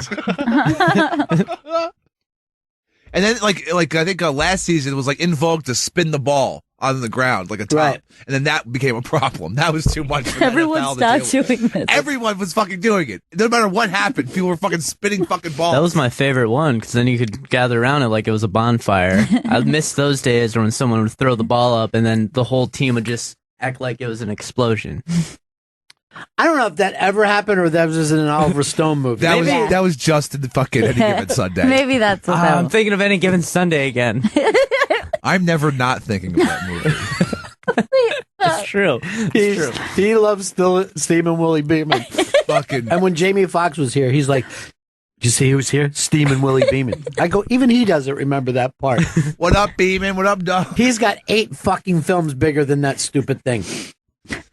I love the idea, though, that they have to keep changing the specifics of what is banned for the celebration. Like, the specifics of, like, okay, no more spinning the ball like a top. It's such, like, when you're a little kid and in elementary school and they're like, and now yo-yos are banned and no longer kids can do this. Because you're like, you're always going to find the next thing. Clackers. Exactly. Literally, you know that S that everybody used to draw? It's like almost like it's a very like 3-dimensional looking. You mean a S. swastika? No, it's not a swastika, but it's hard to. I'll draw for you right now. I still draw them in notes. Cool. Yeah, Cool. like Really? That's cool. 'Cause I don't think so. On? I draw pentagrams. Is it like a pentagram or like a cube? Like a 3D no, cube? it's like a very specific S that everyone would draw, and it got banned that nobody was allowed to draw this S, and they had to like call a meeting like, hey, nobody's allowed to draw this S anymore. Oh, okay. It's those connecting lines. It looks like an 8. Yeah. Exactly. So you're doing like 3 lines and Three then lines, and then yeah. you connect them. And they had to call like a meeting of like, now this S is banned from school and you can't write it on any of your notebooks. Good, because I'm just making the Rolling Stones lips anyway. And it looks fucking perfect. Those are now banned as well. We don't want you guys to enjoy your time here at all. Nightmarish existence. The idea that somebody used to make you sit in a room quietly. Yeah, it's like and like being you could see your friends. Like, do you know how sick that is? You could see your friends and you want to say something to them and you're not allowed to speak. That's insane. That's torture. Yeah. We don't expect our like workers to do that. You It's would say true. just no one talk for the entire workday. Like, you and Chris will be reading next to each other, but if either one of you thinks of anything funny, do not say it. Oh, shit. Too bad. Stand it. Fucking crazy. I mean, if you want to know what it feels like to be in first grade, just imagine what Jared Fogel's going through. You just got a fucking sentence, right? Yeah. And like, at least fucking Fogel could think there could be an escape or maybe, a reduction. When you're fucking entering first grade, and the great thing is, like, a first grader is too stupid to know how long 12 years is. Yeah. You can't even imagine it. Well, I told you this before. I thought that I had already done kindergarten because I went to like a summer camp. Like it's like a day camp with activities. And for some reason I got some wires crossed and thought that was school. And I was getting ready for the school year to start. And I was like, I can't believe I'm going to be in first grade this year. My mom's like, no, you're going to be in kindergarten. I'm like, no, that was kindergarten. And I graduated. And now this is first grade. And it was horrifying to find out that I had to do kindergarten again. Well, the thing was, you kept talking and never listening. Fucking, you would have fucking figured it out. You would have stopped all that yapping. Hey, kindergarten's pretty cool, right, guys? Huh? Don't worry. It's weird. I already know how to balance on one foot. I'm going to pass. I'm going to try and get bumped up. I want to copy off you then. What foot are you doing? You're just keeping all your weight in the middle of it somehow? I went to school with Phil. Philly, the Indian Filipino. And he's a tracker. So really it comes down to it. A, we don't give a shit whether Cam Newton dances or not. And B, why would a woman still write an open letter saying that? An open blog First of all, post? it's not up to fucking Cam Newton whether your child is happy or not, too. You know what I mean? That's your responsibility to keep the children of the world happy, Cam. At first, I thought he was like he went to make out with the child. Then I just saw it was just a goddamn dance. Come on, lady. How's your problem? Psycho. All right, let's jump into this story. Well, we'll stay with football. Chuck Klosterman picked the best quarterback of all time. Who would you pick for it, Joe? Probably Joe Montana, yeah. Joe Montana. Yeah. Smoking Joe. Montana. Frazier? Really? Smoking Joe Montana. No one called him Smoking Joe. That's Cool Joe? That's Smoking Joe. Joe Cool. You fucking know nothing about sports. Sports dyslexia just happened. You just yelled out Smoking Joe. So Joe Frazier gets one vote, oddly. It's weird. As they were counting the votes, when that would come up, you just hear all this laughter and you hear finally, what a dick. Smoking Joe. Smoking Joe Montana Frazier. And then everyone knows the fucking phrase Joe Cool, but you call him Cool Joe, which no one knows that fucking phrase. Gail, do you have a pick for this? Unitas? Johnny Unitas. Wow. Interesting. By the way, when they did the all-century team, Smoking Joe Montana and Unitas were the two guys that they picked. Really? Yeah. Although Joe gets style points for sure. Really? Doesn't he? Wasn't he the one who was very stylish? No, you're thinking of Joe Namath. Oh, yeah. Joe Namath was bigger than life. Yeah. He literally was bigger than life. For a coat, man. I mean, it's awesome. Yeah, that's the dude I'm thinking of. I'm mixing up Joe's, as always. Yeah, I was thinking Joe, the guy who forgot his 3 minutes worth of material. Yeah, and that started dick. looking at his phone. I was thinking Joe List, so that's so weird. Joe List is on my list. Because Joe List. Joe List. God, he killed last night. He killed. Rock God. I really can't get over that. What's that? Just like what a blast that was and how funny the 4 comics were that we brought up. This is the thing. The amazing number of talented people that we know. It's fucking mind-blowing. I mean, we know some of the funniest people on the planet. Yeah. Period. Tom Brady is who he picked. Oh, as come the on. best of all time. Chuck Klosterman said it. He meant it. He's here to represent it. He's lost too. Hold on, I'm not done. Ungala Black Power. Eagles are the best. Hit them in the chest. What you gonna do? Dance a boogaloo. Now let's go on to this. You gotta admit that he's in the running. Totally. Yeah. He's in the fucking running. He could be going to his 7th Super Bowl this year. Possibly. 3 more than Smoking Joe. That would be phenomenal. Yes, it would. It would be ridiculous. Now, at best, Tom Brady will be tied with Smoking Joe Cool Montana. He's Based on what? That they each have 4 Super Bowl rings. All right, so if he wins this year, then at best, he's better? Yes, he is better than Smoking Joe. It's the number of rings is all it comes down to. That's all you fucking measure life by, the number of rings a man has. Amongst NFL quarterbacks, yes. So Dan Marino, terrible fucking quarterback. In your opinion, who's a better quarterback?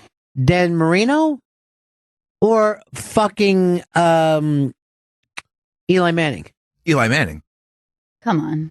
He defeated the 18-0 Patriots. I was going to say Dan Marino, but then I thought I was going to get Rads because I know he never got a ring. And yet he threw a fucking football like it was a baseball. He had a fucking sinker, fucking Cuban palm, cutter. I mean, he was an unbelievable quarterback. But you're saying the only qualification for best quarterback is the amount of rings that you have. That is the ultimate qualification for best quarterback of all. I mean, and why isn't it for best running back? Why isn't it for cornerback? It's only for quarterback. Because the quarterback's leading the team. He's got the most pressure on him. He's the one who's got to fucking throw that ball up, get those points.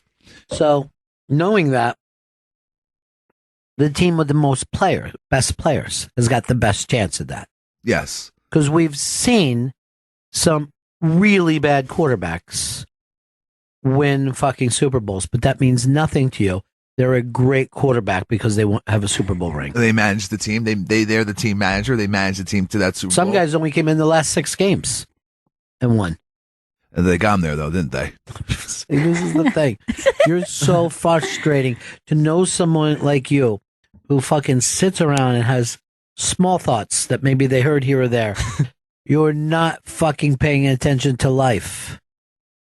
We're not talking about best manager. We're talking about best fucking quarterback. All right, so we're talking about best quarterback. So that's like some upper echelon shit. So there's 2 guys that have consistently got teams to Super Bowls. A, Joe Montana. B, Tom Brady. They both have 4 rings. So they're above fucking First of all, everyone that's else. not even fucking true. There's a third fucking party was his fucking 4 rings. How do you not know this? How do you not know who the fuck Terry Bradshaw is? And Terry Bradshaw. Now, Terry Bradshaw was nowhere near the best quarterback of the 1970s on any fucking list. No one who comes up with the greatest quarterback of all time ever brings up Terry Bradshaw's name, and he has the same number of rings as Joe Montana. That's because his defense won those Super Bowls. But you just explained to us that it's up to the quarterback and nothing else. None of the other players manage. By the way, fucking Marino's defenses used to give up fucking 38 points a fucking game. He would win fucking 41-38.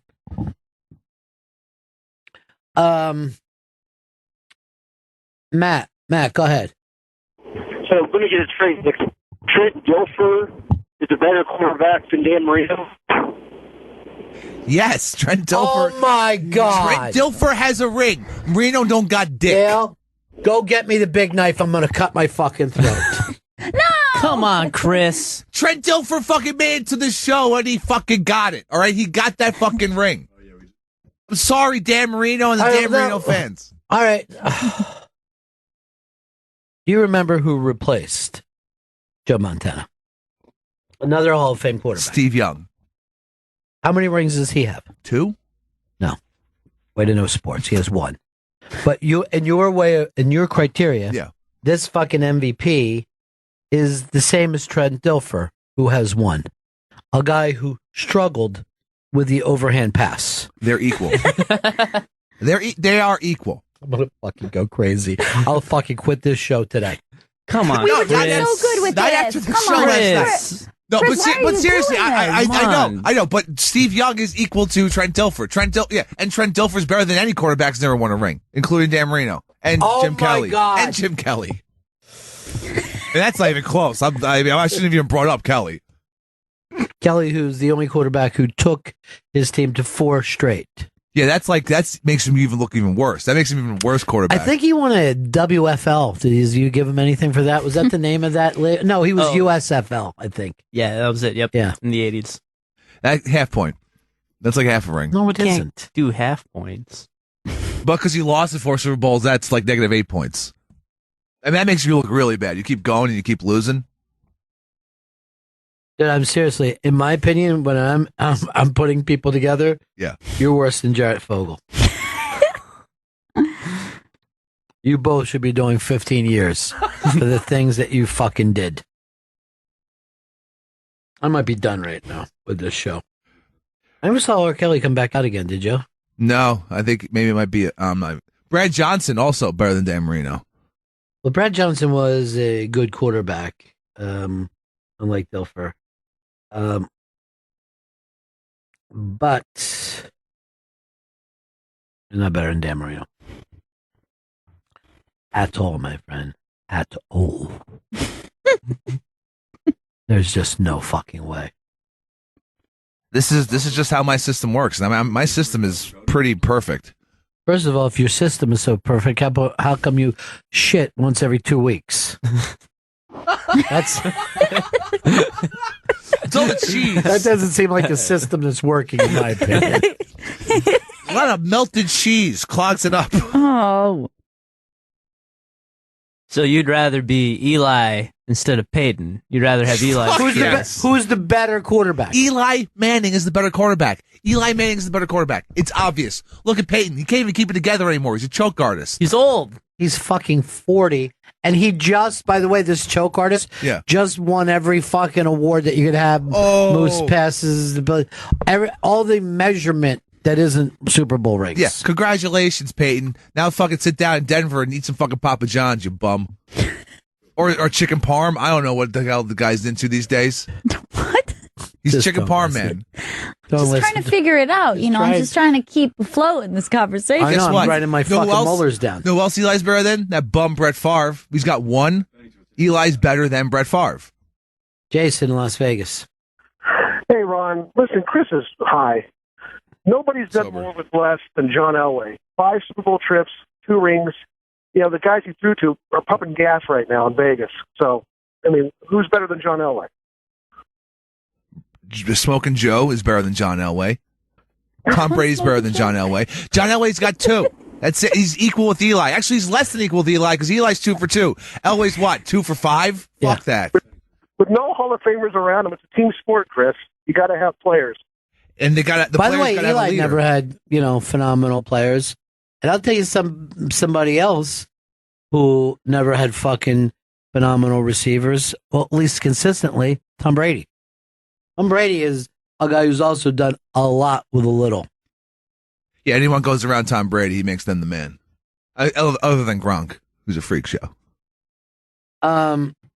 Philip in El Paso.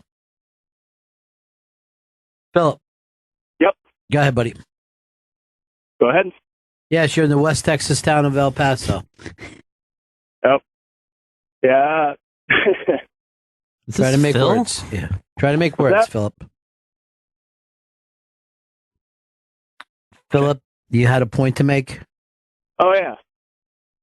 Peyton Manning has been, leading the charts as far as QBs go for years, while Eli is just starting to come up and get, a solid footing this season.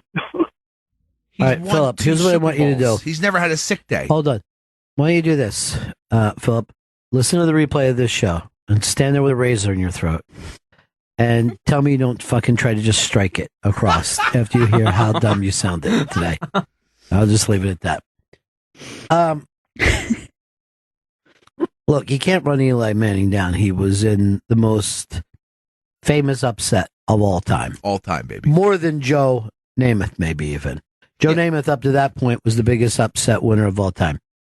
You could argue the point easily, although Brady seemed to have been hurt and, the team was run down. But I don't think anybody saw that coming. Like the Holmes chick that beat up Ronda Rousey. Yeah. That's who fucking Eli is. He beat up Ronda Rousey. He beat up a woman. You heard it here first. Congratulations. You did, beat the Eli. fuck out of a woman. I love you, you beautiful bastard. Well, you both have a giant head. That's like I saw him once in the street. But I'm going to tell you this, Chris. I don't know how much of this is you fucking working, but you got my fucking blood boiling right now. And I'm filled with just hate and rage. Look, man, if Marina would have fucking won a Super Bowl ring, it would have been great for him and great for You his just legacy. fucking ran down people who only won one ring. You called Brett Favre a fucking loser for only having one. In comparison to Eli, yes. Eli is better than Brett Favre. I'm going to pull this fucking car over and no one's going to go to fucking Disney World. Come I mean, on, Chris. Chris is ruining it for all you. I'm standing by my word. You know what I used to say? What? Police the back seat. If you really want to fucking go to Disney World, police the back seat. Because I can't. Nunzio, what's up? So by his logic, and I'm a big Giants fan, Jeff Hostetler, who replaced Sims when he got hurt, is a better quarterback than Marino. Obviously, he has a ring, dude. You know what's funny about Sims? You ever notice that people don't say that he has 2 rings? And he does. Actually, I did. He's equal to Eli. But see, the thing is, you're fucking not even able to find a thing. Because he didn't start that day, no one ever says he's got 2 rings, and he does. But they don't, because he didn't win the 2 championship games, they act like it's the game and not the season. We live in a society that obviously, this is one of the reasons that ISIS gets so mad at us. Because we're not using logic. I just see what happens in front of me, and I saw Hofstetter. Ross, go ahead. Oh, wait. Let me try you again. Ross, go ahead, pal. Chris, if you're a backup on a team and get a ring, what does that count for? It counts better than it's better than Marino if you're the backup because you were on the team and you helped them get there in some regard. Marino never helped anyone get anywhere. He never helped anyone get to a fucking Super Bowl. But here's the thing: your colon's constantly backed up, and yet that's not a good thing. Here is Nick in the Catskills. Hey, how you doing, guys? Yeah. So there's I mean, Chris is trolling he's us. out of his mind. First, He's trolling us. I'm not a troll. I think his shit is packed all the way up to his brain and it's clogging his thoughts. Ew. I haven't pooed in a few days. It's true. A lot. I don't like a grown man saying "pooed." By the way, fucking really annoys me. There's so many variables involved with being a quarterback. There's one. It's not. Fuck, I'm gonna He's gonna choke you, Chris. for real. I'm gonna fucking kill you for real. I'm gonna fucking hit your shoulder as hard as I can. Please don't. And I saw that little old Chinaman last night who almost brought you to your with, by the way, a pat on your shoulder, It not was a fucking punch. gentle pat. That Asian man rocked my shit. It really Please is the isolate most that. annoying thing. Craig in Connecticut. Ronnie B. Gail B. What's up? The troll. I think there's only one way to settle this. He's got to get the bell or the buckle. Which is it? I always Bell want to that buckle. buckle. I always want that buckle. Oh, you would. Give me the buckle. You would. The buckle. And this is a no troll zone. Oddly proved my toughness. Your son is in fucking jail. So you're gonna get even with your brother by getting hit with a buckle. My guy, you just proved that you could beat up. You're the fucking dumbest brother I've ever run into. My favorite one. That's why Chris loves him. Love that guy. Love the beard. Bruce in Louisiana. Bruce. Yeah, what's worse to me than not giving Phil Simms credit for 2 rings because he didn't play in the game, but they give Tom Brady all the credit in the world for that first fucking ring, and he didn't play nothing but half the game in a fucking game. Yeah, bro, but he got the ring, didn't he? And he played in that half game. He got Yeah, it. but It's that team was a Belichick team, and that team wouldn't have been there without Belichick, and Bledsoe was the man that whole fucking season. Wait, are you telling me Brady didn't start that game? He started the Raiders game, but he didn't start the game before that. No. Yeah, but he started the Super Bowl He game. started in the Super Bowl game. He started, but the game before. But let the me Raiders tell you game, he did something, not and start. I'm being honest here. Bledsoe wouldn't have won that fucking game. He just wouldn't have. might be The right. thing that made this is the amazing thing. We sit around and talk about the greatest upsets of all time. That Patriots team beating the Rams was considered the greatest upset until people saw how good the fucking Patriots started to be in the next few years. And then they're like, oh, I wasn't an upset. But at the time, everybody just sat there. Even at the end of the game, we were waiting for the Rams to win. Yeah, it was like the greatest show on turf, right? They should have won Yeah. a bunch of fucking Super Bowls. And we were comparing the fucking Patriots to the fucking 1986 Patriots who got fucking destroyed. We're like, here they are, back every fucking 15 years to make an ass out of What a themselves. joke franchise.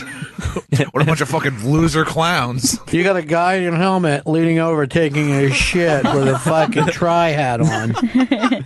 Great hat, though. For you, the shit eater. All right, let's jump into this story. This is J-Law.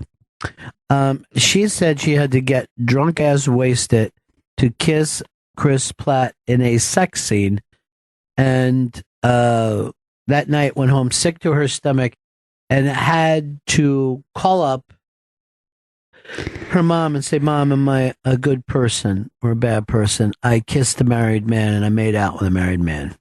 So what you're telling me is that you're not an actress? Is that what you're saying? You're not an actor? What she is saying is it's easier for her to shoot a person with a bow and arrow than it is to kiss them. This is everything that's wrong with America. That we think kissing is a big thing, doing a kissing scene is a big thing, and doing a murder scene isn't. I'll make out with Chris Pratt right now. Doesn't matter to me. I fucking love it. No one's asking you For to, Chris. free? You just came out of that with nowhere. Nobody asked you to make out with Chris But I'm going to Pratt. agree with you. This is something that J-Lo should have to turn her Oscar back in for. To say, It's crazy. I am not a true actor. I'm a fucking half of fucking child. She's a baby. That's crazy baby thoughts. I hate Jennifer Lawrence now. I would imagine. Okay. No, seriously, I mean, I wasn't going to go that far. I just like the statement. I But started liking her again after the fappening, but now this fucking makes me dislike her. unbelievable. You're sick. You're the troll You're troll fucking today. sick. You know what?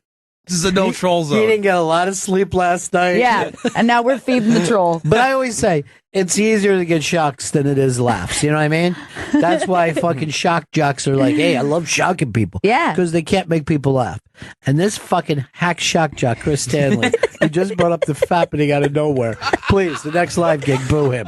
He also said he would make out with Chris Pratt when no one was coaxing him to. Yeah. But you know what? That's I true. kind of got that.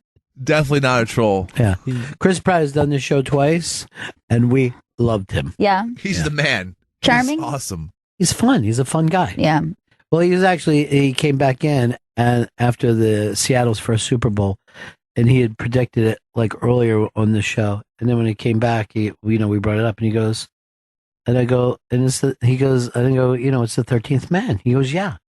If you think about it, I'm the 13th man. I'm part of the audience. I'm a champion, right? I am a champion. I can say that. So wait, is he a better football player than Dan Marino, Chris? Oh shit!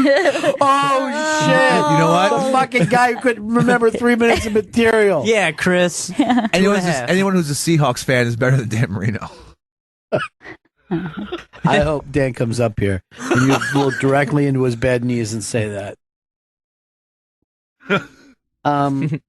Yeah, this really annoys me, not even as an actor, but as an American, because like I said, we're totally comfortable with violence. Where most fucking films have a murder take place. And a murder that isn't mourned by anyone. There's no repercussions to the murder. And yet we demand repercussions of every sex scene. Well, there was that documentary a few years ago. Rockumentary a few years ago. This film is not yet rated. Yes. And that was one of the biggest things that they take on is the difference in ratings where you could be like cutting off heads and like gutting someone and their like entrails like slip out and you're like, okay, whatever. But if somebody is going down on a woman, you're like, oh no, this can't be done. Even worse if she's enjoying it. She has to. Yeah, they actually said that part of it is like women receiving pleasure. Like even their face as they're orgasming is like, oh no, this is definitely NC-17. This is X-rated. Yeah, you can't show a close-up on a woman like digging it like, oh fuck this. This is what if a child saw that? What if a child saw a woman enjoying oral pleasure? She should give it. Why we laugh, and the guy should fucking balance a beer on her head while it's going up and down, turn to the camera and give 2 thumbs up. That's okay. PG-13. Now, I think it was Jack Nicholson, and if it wasn't, I'm giving him full credit, who said this many years ago. He said, in a movie, you can cut off a tit, you just can't kiss it. And that is true of the Americans' ability. Now, people be like, oh, something came on and I saw it on the screen. I was sitting there with my children. What if they had questions, right? But you watch a fucking Rambo movie and he's killing 150 guys and you'll sit and watch that movie with your children and enjoy it. You'll be like, Rambo fucked that shit up. By the way, kids don't even have questions. I just don't believe it. I never asked shit about my parent. Why would they want to ask? Why would you want to ask your parent anything? All right, I just got something sent to me from Liam that said Peaches would like to take that girl out to lunch today. What? The fuck are you talking about? All right, now he just wrote, is this spelled this way? Psych? Damn it. Oh. Come on. I thought I was going out on a Peaches date. That's how you spell it, yes. These are not the shit. I think that would make a good couple. You and Peaches? I think we would. I think you and Chris the Troll Stanley would make a good couple. Like he constantly yelled out things that weren't true to annoy people. Can't be a good president if you've never been shot. Or if you've been shot, you're not for president. Kennedy didn't even was the worst president ever. Carter was better than Reagan because Carter never got shot. Yeah, that just annoys the shit out of me. Now, this Walmart running out of Patti LaBelle pies. First of all, this is very interesting to me for two reasons. Number one, someone goes to Walmart for pie. Can't imagine. But number two, you could not do a commercial that would make everyone run out to Walmart to buy the pie. No way. But a viral video of a man singing because he was enjoying the pie so much. You got just a little bit of him going off. I'm gonna do a raffle. Anybody want to win a pie? So I'm about to slice this pie. I think that this pie, because Patti LaBelle could cook. So I'm just thinking that buying this pie, it's hard to get in this motherfucker. Patty, what you fill this bitch with? Gorilla glue? The shade of getting into the bitch. Okay. The shade of getting into the bitch. Oh, wait a minute. Oh, there we go. Come on, Patty. You better come out. Come on, Patty. Open Patty up. Remember, support black people, black businesses. Okay, so look. Ooh, it's so pretty. Look at that. What kind of pie is it? Why did it end this way? Come on, Patty. Maybe sweet potato? So let's taste the patty. I want to taste patty. Or pumpkin. I think it's pumpkin. We can find. You got to find out. Come on, Chris, get to the bottom of this, would you? Patty! Just leave it up. Leave Sweet it. potato pie. Sweet potato. See? Make a video for those that said what it tastes like. I ain't never tasted, so here we go.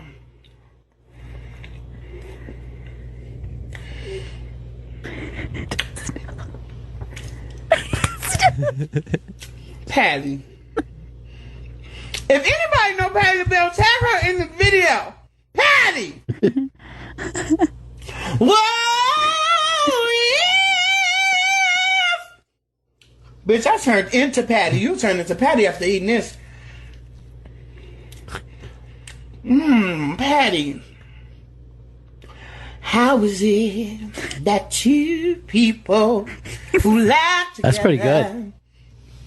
and love together sometimes? Ooh, ha ha! Patty, when you've been blessed, feels like heaven.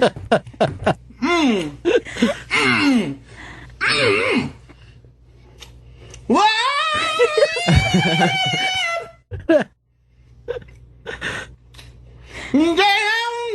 But he's eating pie. I swear. Bitch, you feel like Patti LaBelle after eating this. Go to Walmart and buy the Patti LaBelle pie. This video. Oh, my friend. This video has emptied Walmart of the Patti LaBelle pies. Oh my God, that was so amazing. He did make it look delicious. He though. did. I want the sweet potato pie, a Patti LaBelle sweet potato pie. Can I tell you something? Patti LaBelle would not like that man. She does not like bad language. She will throw people out of her show for bad language. And yet he's bringing her the big bucks now. He has sold every fucking pie. Her people cannot keep up with the number of pies that everybody wants. Sweet potato.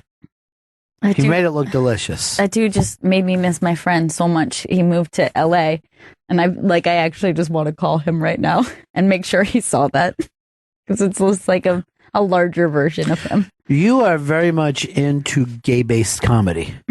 Sure. Sure. It's one of my many interests. Yeah. Now,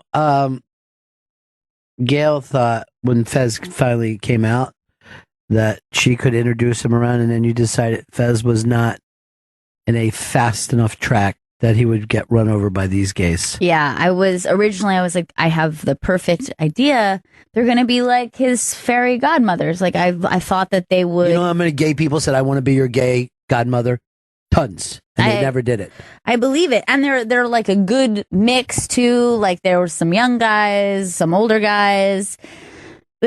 I felt like it could be fun, and then the more I kind of thought about it, I realized that after observing him after he Right. came out, I realized that he would have been way too sensitive because that's how they get to know each other. I mean, they Yeah. razz the shit out of each other, and they're fucking fast Right. as hell Being and the- razor sharp.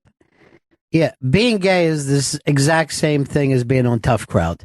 That you have to be Yeah. fast, and then you have to take a shot with some grace. You know what I Yes. mean? You have to when you take a shot, you have to be like, "Oh, that was a good shot, dude. You got me." Yeah. But this Patti LaBelle, we could have said, Patti, give us $10 million.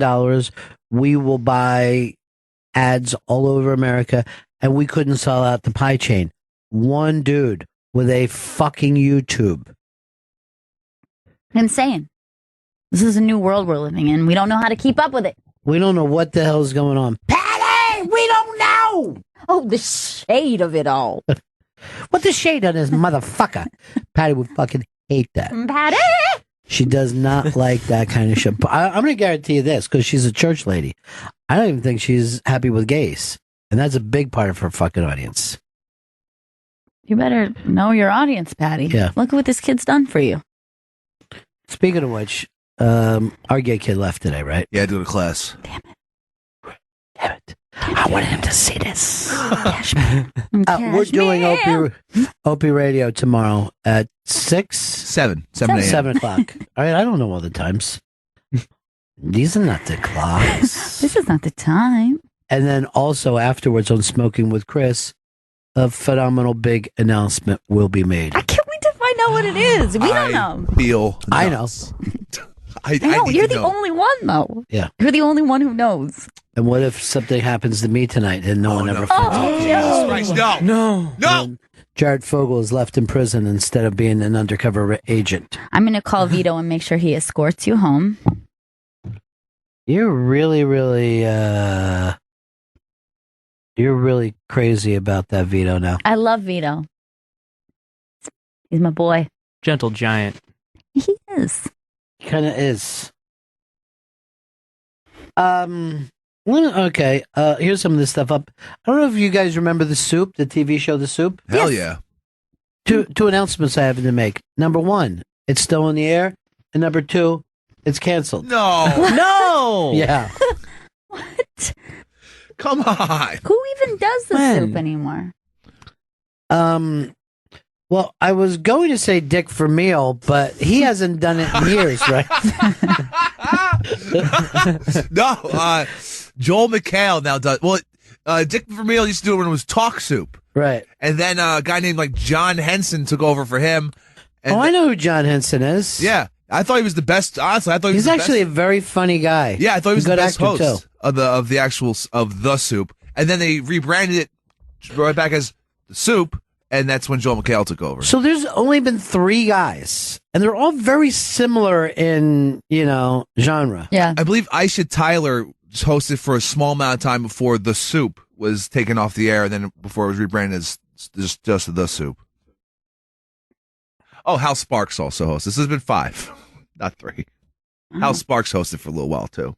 Now, you're just doing that off the top of your head? Yeah, I was a giant fan of The Soup, and Greg Kinnear, and then John Henson, and then Aisha Tyler, and Hal Sparks. Please only refer to Greg Kinnear as Dick Vermeil. Dick Vermeil, excuse me. Something to add, Joe? Oh, you just said, show me the picture? Yeah, I was just showing There's a you the picture.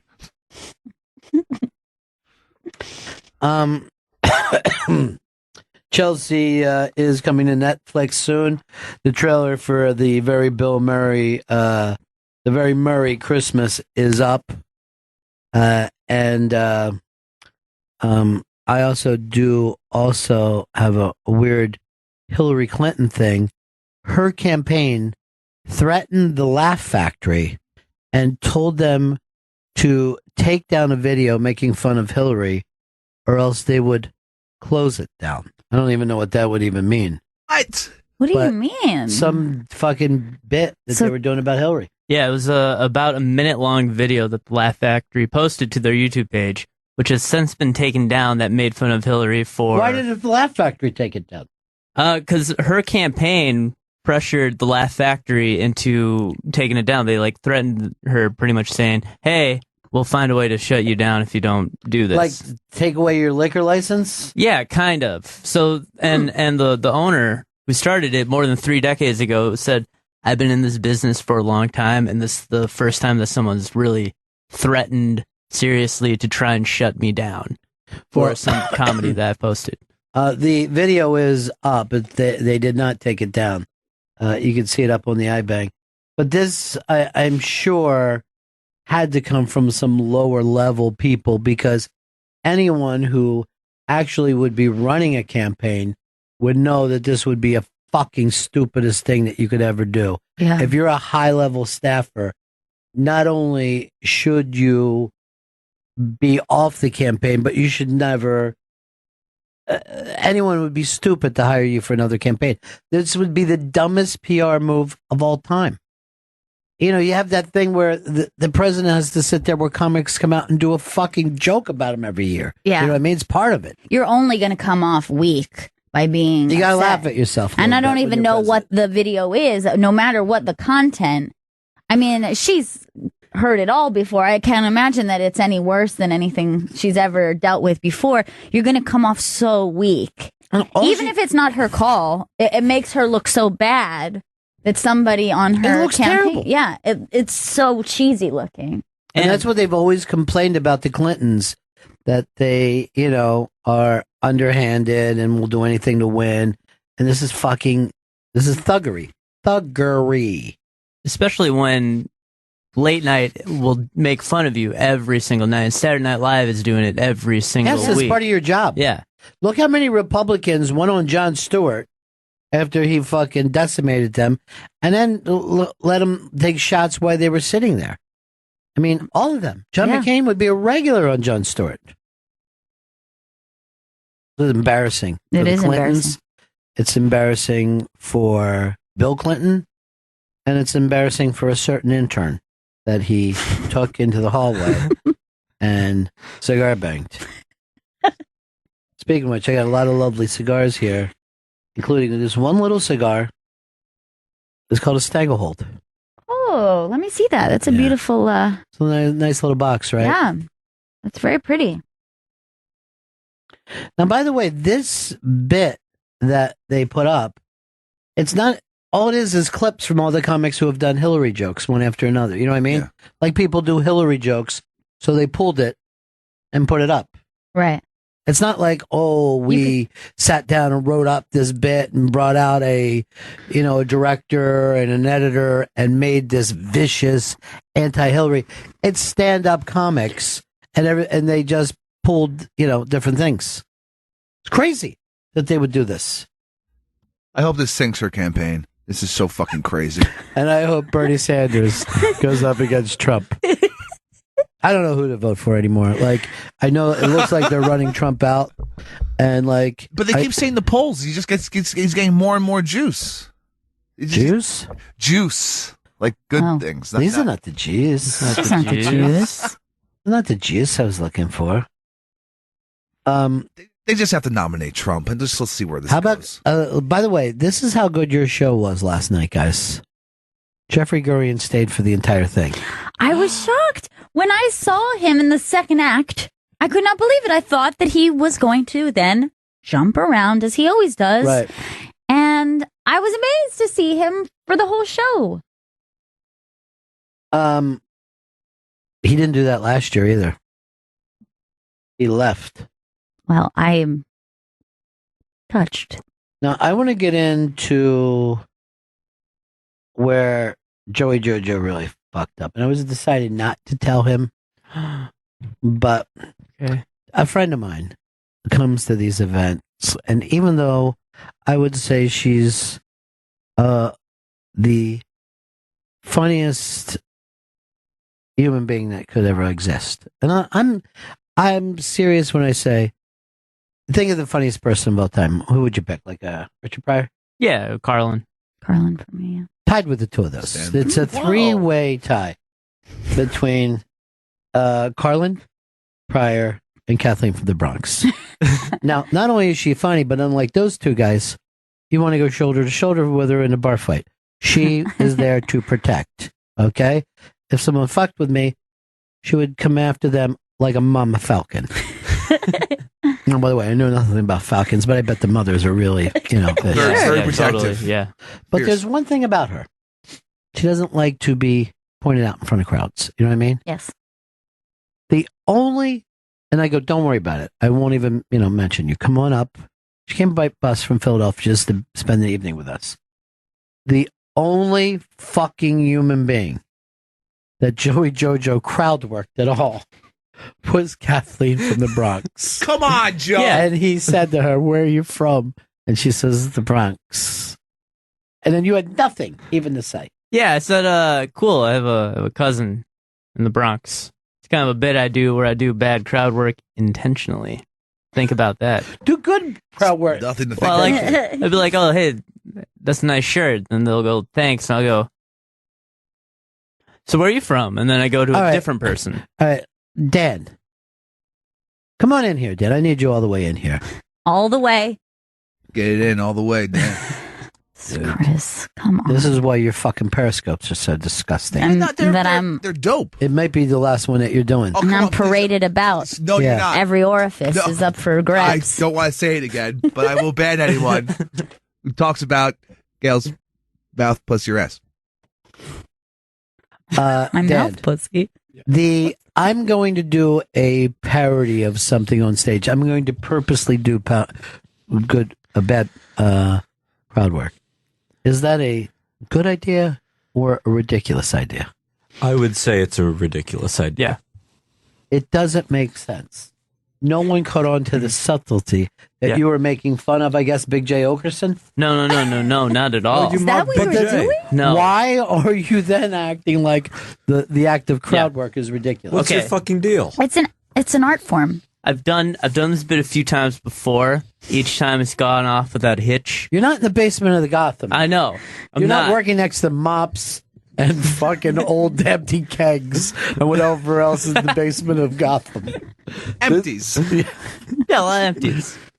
But I've done this bit, and what I do, I like to go around. It's a system of threes where I go to three people in the crowd, and I like to go, hey, this is the part of the show where I do crowd work. But you didn't say that. No, I didn't say that. You just said, where are you from? She said Brooklyn. You said, she said the Bronx, and you said, and moved on.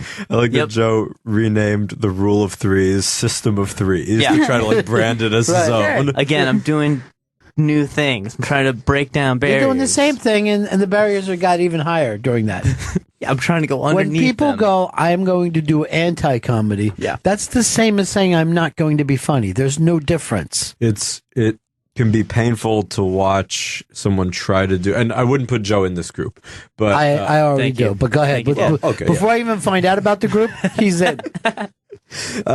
Someone aspiring to be like Andy Kaufman, anti-comedy sort of thing, when there's only one Andy Kaufman and everyone else, you're just a dude singing along by the to way, Mighty Mouse for no reason. Let me tell you something. If you do go to a giant fucking hall, Carnegie Hall, for instance, and the comedian comes out and sits down and starts to read fucking Moby Dick, you're pissed. Yeah. You got fucking pissed. It's not fucking funny on any level. Great book, though. Well, I mean, maybe I don't want to be an Andy Kaufman. Maybe I just want to be a Joey Jojo. Joey Jojo. A Joey Jojo Bennington, that. Be my own Dude, thing. they went fucking crazy for you last night. Yeah. I loved it. You could have fucking... But when you left, did you feel bad about your set or did you feel good? I felt mad that I had forgotten material. I was just because I had a whole list that I wrote down. Yes, we saw you in your phone. And I was like, he was crushing for most of it. The one, then that thing threw him off, and then List's comment about his bowling shoes also got him. That's true. I'm wearing those shoes right now. You're supposed to return the shoes. You know what? This is fucking funny. Yeah. I didn't remember that was you. I thought that was one of the other nuts. Because that fucking line did make me laugh hard. Joe List had another joke that I couldn't remember if it was you or Phil. And when he said, "Are you a weird Indian?" No, he said, "Oh yeah." Next time you look at notes, maybe it should be someone else's. Oh yeah, that was Phil. It wasn't me. fucking Joe. Joe List is a fucking sniper. I would send him out. I would fucking send him out with nothing but some small rations and his gun and say, kill Putin. And I'd go to bed that night going, I don't know when it's going to be, but Putin's dead. He's gone. We got him. This was so fucking funny. Yeah, he had a lot of great lines. At one point, one of the comics was up, and they go, "Hey, maybe you should lose that serial killer laugh." And then Joe List goes, "Yeah, but keep that serial killer look." Yes. Jerry Lolly, shut down. Jerry Lolly. That's the king. Yeah. Jerry Lolly. The other thing I pointed out to Joe is he had one joke, the Ben Carson one, where it was like a basketball thing, and the math did not add up. Yeah, I realized at all. that immediately. Can you do that? Yeah, certain polls suggest that Ben Carson's the head of Donald Trump in Iowa right now. Or has been by 14 points, or as Ben Carson likes to put it, I said 10 jump shots and a layup. Which is 22 points. Yeah.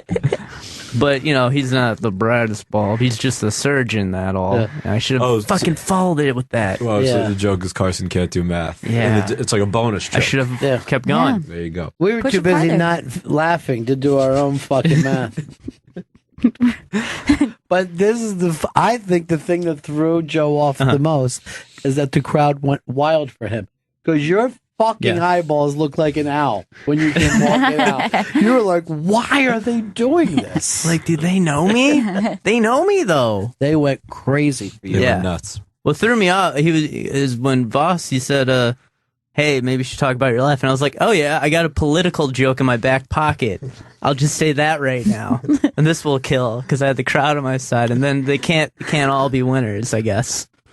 But that had no connection to what he said, though. Yeah, I know. He said, talk about your life, and you're like, I'll do the Ben Carson joke. Who's got an album coming out tomorrow? Mike Racine.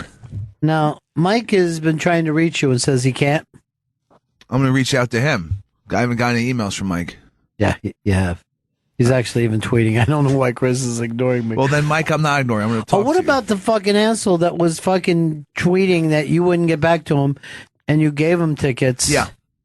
And yet we never have ever had everyone show up who said they were going to. Everyone like we on the did. list showed up. And then a couple came in and actually told me that they broke in and they had the time of their life. That's awesome. We had to bring out extra bar stools and steel folding chairs from other dining halls. It actually made the show look even better. You know what I mean? Yeah, there were people sitting on the cushions that were like behind the Bennington banner, and we were like, "We're sorry, you guys can't see." They're like, "No, this is great!" Like they were just loving it. Well, I got to do my Guys and Dolls shoe joke off of that, which, but that was a great pair of shoes that dude was wearing. God, that was a fun night. But I need you to go home and make something, putting your soul into it, and then send it to Kathleen from the Bronx. Okay. Because if not, she's going to put a hex on you, my friend. I do not want a hex from And Kathleen she's got from some the real Bronx. witchy magic, so. She's like Rihanna from the song. She is Yeah. a white witch. She is. Well, the Irish people are very, what would you call that type of thing? Is it a Wiccan thing from Ireland? Yeah, or there's is like, it- they've got their own little pagan sort of stuff that they do. Yeah.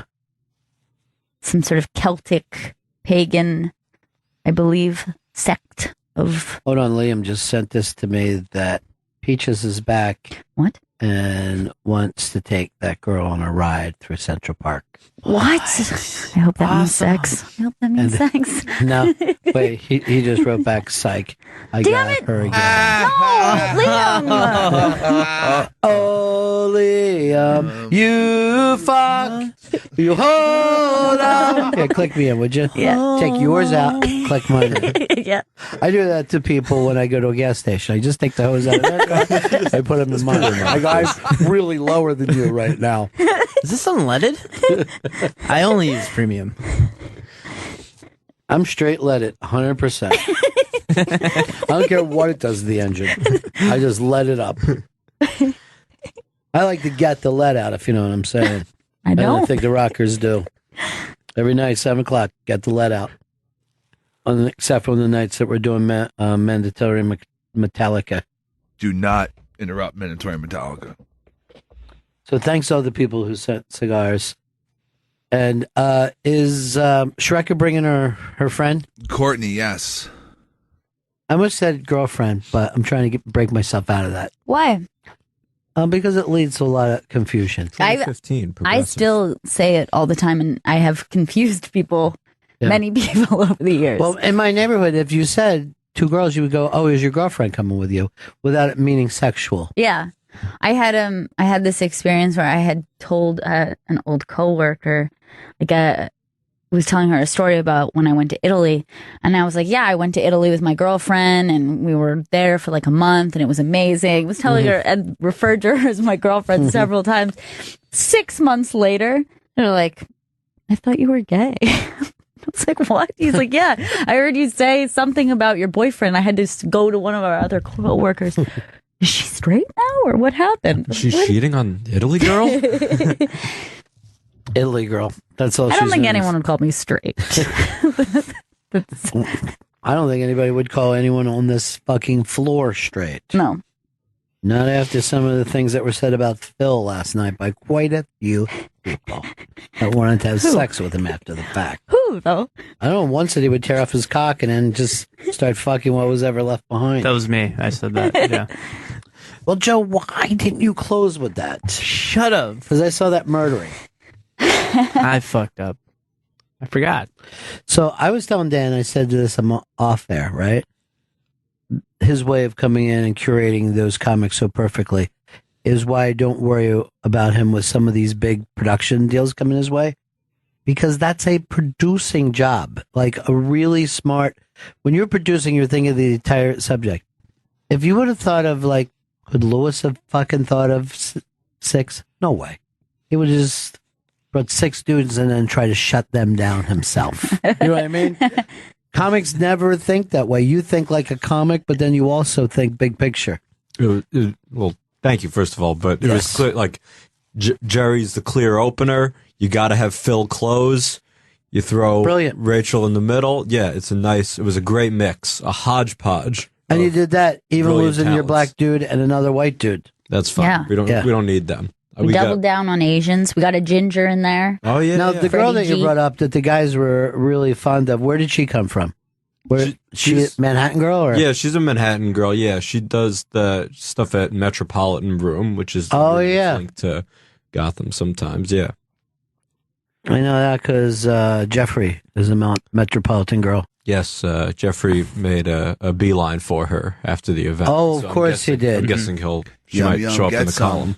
Yeah, she asked for my email. Did she really? Yeah, it's not a big deal. But then she also asked for Jam Band's email, too, so I'm not even taking her. Oh, so She's what's just going throwing on? her Maybe she was email asking out. about the show that you work for rather than your own social life. Oh, well, she said, hey, maybe we can hang out at my open mic one day. Is that what she said? Yeah. Well, you went up as a comic. Yeah. She charges $5 for Does her she? open mic, so she just wants. She told me wants her sick. $5. What about Jam Why Band, would though? What she happened charge there? $5? There are these horrible paid open mics that they like trick newer people into doing because they don't know any better. Yeah, bringer kind of that shit. Why don't you go? I'll give you the $5. Go down there. Yeah, see what happens. Expensive. I'll But do do me it. a favor. Throw all your comedy out. Okay. And just talk about yourself, your Yeah. life, your hopes, your dreams. Who's Joe? Okay. Who is Joe? Yeah. Look within. I can do all of that. But what scares you about doing that? Why are you writing your wordplay jokes? It's just never, ever been my style. I never identified with it. When I was in high school, I started writing these one-liners because my idol was Mitch Hedberg. Right. So I wanted to be exactly like him. Yeah. And, he talks about his life, kind of. I think that's fair. I mean, like, Carlin's probably the best ever. You wouldn't know much about his personal life from anything he talked about. Let me think about that for a second. I think there's probably, this whole thing about being totally truthful seems like the exact opposite of art to me. Like it always needs a filter of some kind, right? Either to blow it up or make it smaller. But what I felt like I knew Carlin the whole time. See, I think because he talked about his childhood and stuff like that, I felt like I knew who Carlin was. A little bit, but you wouldn't talk about his daughter. He wouldn't talk about, like he had a wife for all those years, died of breast cancer. He did all this drug use and stuff. He didn't talk about that, and it didn't matter. I didn't care. That's a really I didn't think I have to hear that. But I do. Best. I am a believer of keeping things in your life precious. That certain people didn't show up for it. Like when people didn't know that, would always ask me about kids. I never thought it was anybody's business because I wouldn't want someone to discuss my life if I wasn't the one doing it. Right. But a lot of this thing where it's become like reality fucking TV, which by the way is also false. The Kardashians are performing. They're not. That's not their life. It isn't. Right. Who's ever done reality TV? It's not their life. You don't even know Anthony Bourdain for real. Right. You know Anthony Bourdain, the performer. Right. It's all a performance. And he probably says, I can't believe I got to go to work right now to his wife. You know what I mean? Like it's not like he's the exactly the same. By the way, I heard that the other guy is mad at him, the fucking Guy Fieri. Yeah. Yeah, because Bourdain's like busts his balls like for years. He just uses Guy Fieri as a punchline, and then finally Guy Fieri talked about it and so I think to GQ, and it's like, what the fuck is Bourdain's problem? Basically, get off my dick. Like, why am I the fucking guy? You're like basically saying that he's being bullied by Bourdain. And weirdly, this makes Fieri look worse. You know what I mean? Like it's almost like the Hillary thing, right? Like Fieri, your life is so good. You can't sit around and worry about Bourdain. You should be busting his balls back. Fire back. There's plenty to bust Bourdain's balls. So much. Look at us. We get attacked all the time by Jenny Hutt and her producer. And what do? We rise above it. Jenny we take Butt. it. And Jenny Butt's a good one. Jenny Butt makes me sick. Sup, Scope Bros? Is that the only people you're talking to? Is your Scope Bros now? For this. So now the listeners are Scope Bros too. Doesn't make sense. When he says certain words, he just like puts himself on Periscope, whether he loads the app or not. Love me some Periscope. Yeah, we know. You're on tomorrow, right? 10:45 a.m. Do you have a guest tomorrow? No one booked as of right now. Would you like to be the guest? I mean, we could just make this the announcement show. Well, I definitely am. I'm going to stop by to do an announcement. Okay. Honestly, don't know if I can carry a whole Smoking with Chris. I mean, that fucking show is only for hardcore smokers. Your tiny puffs, go by quickly. No, I'd chain it. I'd chain smoke it. I'd like to see Denny on your show tomorrow, 10:45. Oh, that would be great. I tried to book Denny. He said he can't come on. He quit smoking 14 years ago. I wish I'd known him before. I know, right? I'm like, where the fuck were you when Periscope? Maybe tomorrow is the day that we have Denny and Lauren down the hall on for our... Oh, that'd be fun. At our, for the corn test, as I like to call it, instead of contest. Delicious. We will play everything from the other night and more next on Thanksgiving Day. That's right. And Friday. Is everybody leaving town, or? Well, I guess you don't leave town, do you? Yeah, I'll be around for most. Yeah. Who do you get together with for Thanksgiving? I'll be spending Thanksgiving with my sister, actually. Oh, that's nice. Something. Is this an older or younger sister? Younger sister. Yeah. I'd love to meet your sister. Yeah. I'll bring her around. Yeah. It'll be great. She's still in school. She's just finished school. What'd she get her degree in? She did photography, and so that's nice. Does some stuff for like editing, retouching photos for a company. Photography has changed since everybody's got their phones. Yes. Everyone feels like a photographer, but when you see a really good picture, it's night and day, isn't it? It's crazy. Yeah. It's night and day. It was so cool. Yeah, she had a book that was in like the New York Art Book Fair, and from all this stuff. And it's kind of, one thing that's kind of sad is like, she works so hard taking her photos and stuff, but then if you're just like a hot girl on Instagram, you have like 10 times as many followers, even though it's just like... Well, the same thing is too of like anything in life. Periscope's the same way, that if some girl is just sitting there and they're writing, show me bobs. Is it the thing that you're not allowed to write boobs on Periscope? Yeah, they're very, very protective of like making sure no one's genitals or breasts are out there anyway. So they don't want anyone talking about that shit. Yeah, but I've seen people it, do say stuff like that. I mean, people. Yeah. Why are they saying Bob's if people are asking about my pussy and stuff? They won't be asking about your pussy ass your mouth anymore.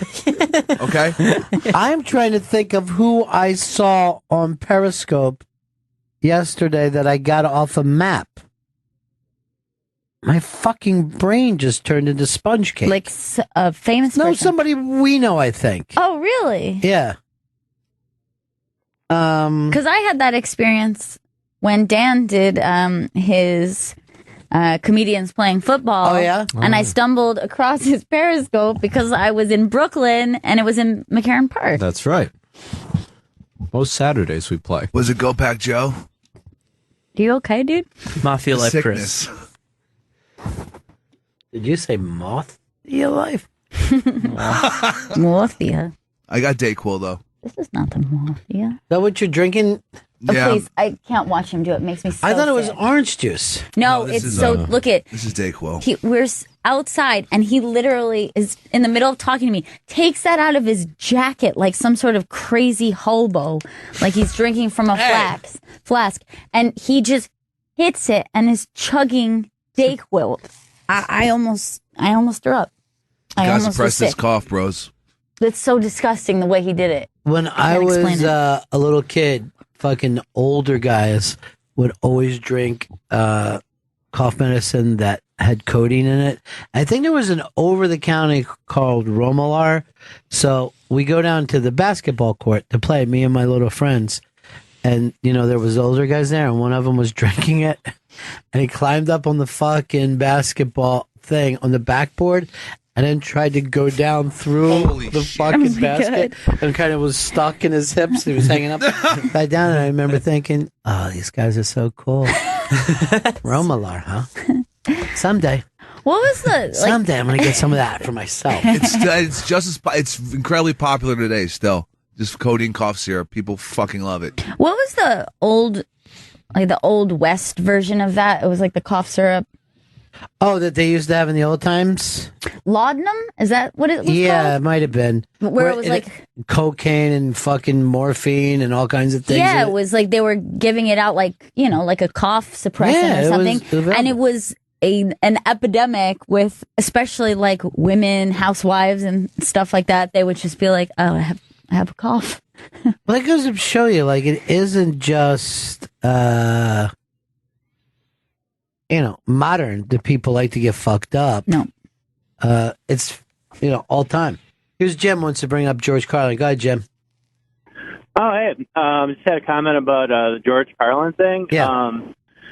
Actually, there's a lot more in his material about that's biographical than you might think at first. I was texting with Kelly about her book. I'd read her book, and stuff like, in particular, the thing that comes to mind is the thing about a place for your stuff. Apparently, he was like kind of manic about organizing shit, and would get kind of coked out and like put out his collection of nuts and bolts and sort them all and stuff like that.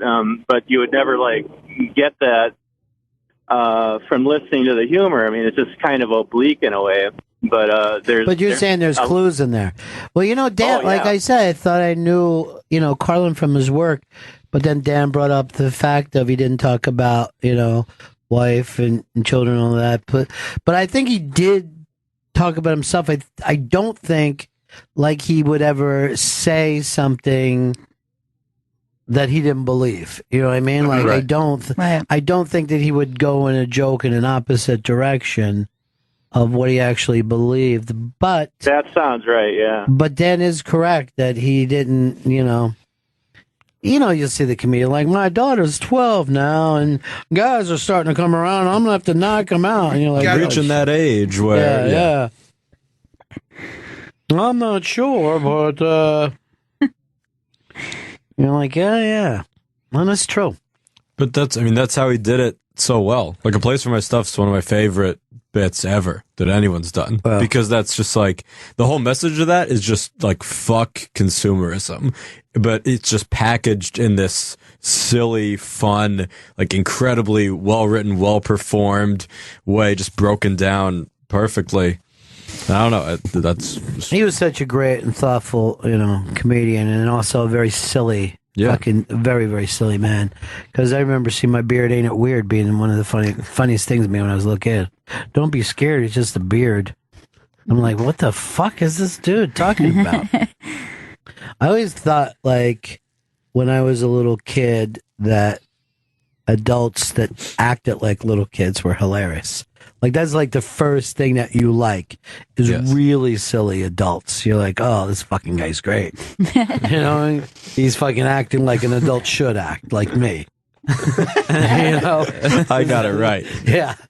This guy's fucking shows that they're all fake.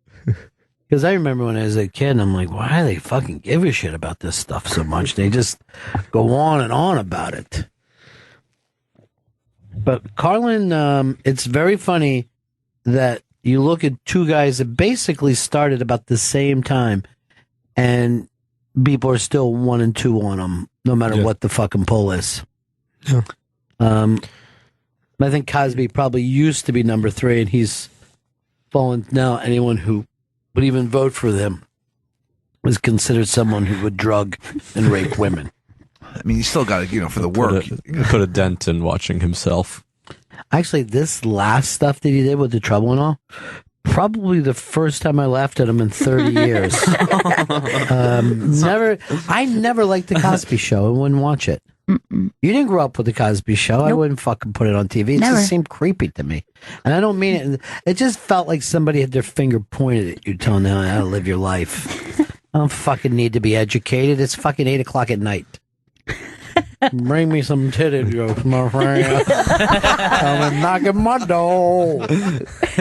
Honey, get in here. They think he's gay. No, number one, he wasn't gay, right? No. But he never banged either one of his 2 chick roommates. What the fuck are you then, Jack Dripper? Asexual? Pedophile? Is that even a thing, asexual? People say they say there's like groups that say, yeah, we don't want to fuck anyone. We never want to. I used to try to convince Fez to choose asexual so he felt like he was winning. Yeah. And then I go, if you want to drop out of asexual, be gay. Then the pressure won't be on you. I met a dude who he wasn't asexual, but he said he wasn't attracted to men or women, but he would still masturbate to just random flesh. Like he would just imagine skin, and that would get him off. Oh, but serial killer. No sort of genitals if I had of any to kind. think about what goes through people's minds that they fucking jack to, I probably fucking end up joining ISIS. Oh, yeah. I might anyway. The amount of just weird. You know why? I would things to do. Because no one would ever see it coming. No. And they'd be like, I used to fucking listen to that dude's show. You cut someone's head off last week on YouTube. I saw it on Scope. But the amount of weird fetishes out there that you would not even consider to be a fetish, like you didn't realize it wasn't on your like radar. the balloons and shit like that. Yeah, like that kind of shit. And I had somebody explain to me their fetish that I don't know why, but it was just like the most creepy thing to me. But he said that he has this weird thing where he looks forward to the warm weather, and immediately you're thinking, oh yeah, because women are wearing less clothes, and of course everybody likes that, everyone's skin is out. No, for him, he likes when it is cold. You can drink an iced drink, because his fetish is watching women enjoy drinking cold drinks from a straw. And he says that he feels like it's like people walking around with their tits out to him. And he's like, he likes iced coffee, but most specifically, he loves watching women drink smoothies. And he's like, come summertime, women are just walking down the street. So he's just like staking out Jamba Juices. Yeah. And stuff, just I mean, why would he ever go anywhere else? And he was like, I love watching women, like they're enjoying it. It's, I guess, probably oral because they're, like they're sucking on this. Yeah. They're playing with it. They're talking with the straw, and it's crazy to him. And he's explaining to me this whole thing, and then he's like, "Is that weird?" And I'm like, "Yeah, it's fucking really weird." Why would you be rough on him? So fucking gross. I don't know why. You're a weirdo, and now I'll never talk to you again. But the thing is that's not really necessarily grosser than feet. No, it really, you know, it's just really less isn't. common. Like, that's just the funny thing is everybody's walking around with these little things, and you might not even think of it as a fetish. It's just like this thing that you're like, I don't know what it is about that. If you have more than one fetish, is that feti? It's a feti. So many feti. It's a fun game to play if you want to, that I've played with my friends, of like, if you just search a keyword, that you'll find people that get off to that thing. So we search like old grandpa toes, and there's just videos of just the grandfather's feet, and you just see in the comments like, I just came all over the keyboard. One time, I forget what it was, a lost bet. So Eastside Dave and Fez, I forgot what we did with them. They had to fucking pull their underwear up to their armpits and they rubbed against each other. Beard porn. It was beard porn. So they both had beards, right? And they were rubbing against each other. So we're fucking falling out laughing. It goes up on YouTube or wherever the fuck shitty place it goes up. But some gay porn site picked it up and someone called us and said, oh, they're in there on some kind of furry, fucking bears. Yeah. So we go there and we're fucking cracking up. And we thought, that the gays would fucking rip them to shreds. Gays loved them. They were like, and it looks like these two rascally boys are enjoying themselves. And like Dave was doing like stupid looks at, it's fucking, turn it up a little bit too so you could just see what we're doing. Why does it look like a movie? It does, very 1970s. Look how he's wearing his His face. I know, it's hilarious. Dave's face is so funny in this. Put this up on Twitter too. Look at Fez. Like how Dave's not reacting to him. These guys are fucking fantastic actors. This is incredible. This is amazing. His face. Dave. But the beard porn people thought this was just great. They just like. Did we put this out to look like an old CinemaScope? I don't remember that happening. Somebody must have done that. Yeah, it looks fantastic. So uncomfortable. Why? But for millions of people, this is their women drinking from a straw. Millions. I'm shocked if there's millions. I mean, these guys couldn't. These guys couldn't get laid in prison. Check the comments, maybe. See how many people quote "just came" on their keyboards. What is this face that Dave is making? What is that face?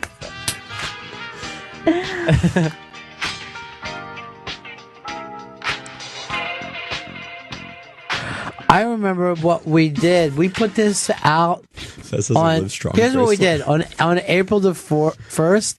We put this video out as full frontal naked Jennifer Aniston. The first people were like, I can't believe she's doing full frontal, just to fucking piss off the listeners. Somebody else, I remember now, I'm sitting here thinking, put out a version of Anthony with guns in the corner. There are a lot of remixes of this one. Here's JR's got a question for you. Chris, go ahead, JR. Chris Stanley. What's up? I just want to congratulate you. Are you fucked up today, or are you fiending, or are you detoxing? Because you're having one of the best shows you've ever had. I'm just being me, I'm kind of sick. I've been drinking a lot of Dayquil. Does that mean anything? What's Dayquil? Dayquil. Plaster of the white quill. Keep it up, Pepper Hicks. You're doing a hell of a job. Guess I'll be buying more Dayquil. I can't give him any fucking one good thing today because he trolled so bad. And I know you didn't mean a thing that you said. I know you didn't. I am not a troll. This is a troll-free zone. No, you're lying again. That's extra trolling. There's no bridges here. When you said Trent Dilfer was better than fucking Dan Marino, no human being believes that, including Trent Dilfer. Even Dilfy wouldn't say that. Scott, Strong Island. Hey, what's up, Ronnie B? Hey, man. Just calling to thank you for the show last night. It was one of the best times I've ever had. And listening to you guys today, I just can picture everybody, and really, it was a wonderful time. And thank you for taking the time to take pictures with everybody after the show. Well, it was really, really fun for us, but I also have to say, and we talked about it, the entire team killed today. There was not, it's almost impossible to put off a night like that and not have a couple things that piss you off, but just to see the way the reaction to not only all the players on the show getting big hands, but then you turn around and they went crazy when we brought out the Puerto Rican rattlesnake. Crazy. The real ass dude. The ultimate minority. Louis J. Gomez. Rock God. Rock God. Rock God. Rock God. Joe List, your name is on my list. Rock God. Rock God. Rock God. Dan Soder, who I was very proud of the introduction I gave him. And I'm like, he's doing a brand new special, and he's half the bonfire, and the place started going crazy. And I'm like, no, not that half. It's Dan Soder. Dan Soder, Rock God. Rock God. Rock God. Rock God. And then, you know what? The man who brought it all with a very fanciful gentleman's hat. I knew he was going to kill on that show. When he agreed to do it, I'm like, even though he's going to struggle, I'm wondering what the premise is. He's going to give in and kill. Rich Voss, Rock God. Rock God. Rock God. And I said this before earlier today. I don't care if I was making a list of my favorite comedians. I don't care how long or short the list is going to be. Rich Voss's name is going to be on that list. Praise be to Rock God. He is a rock god.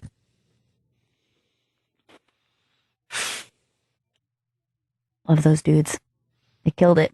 Yeah, they slayed. Yeah, great.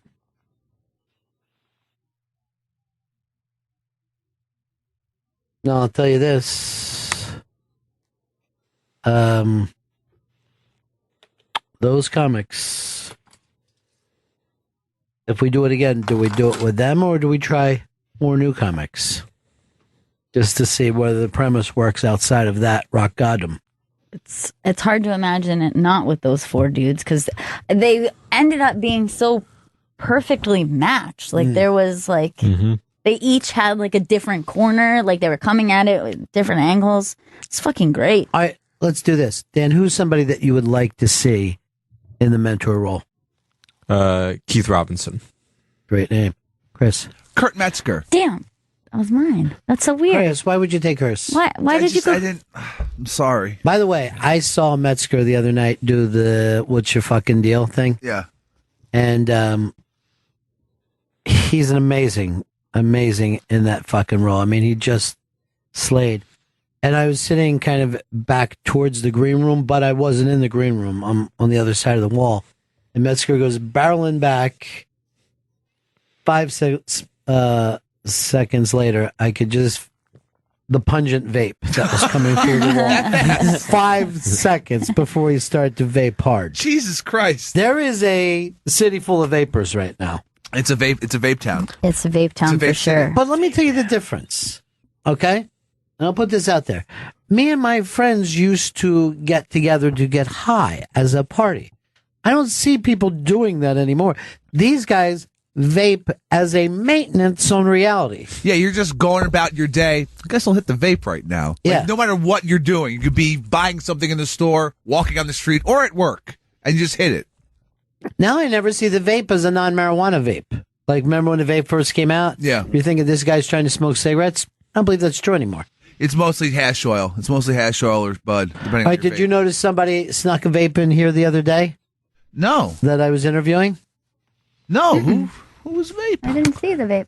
I'll just say Chicago Med and leave it at that. Oh! Now, while I was talking to him, he took it out and just hit it small, and I'm like, I thought to myself, is that marijuana or are you, trying to quit smoking? We never know these days. It could be anything because they don't really smell.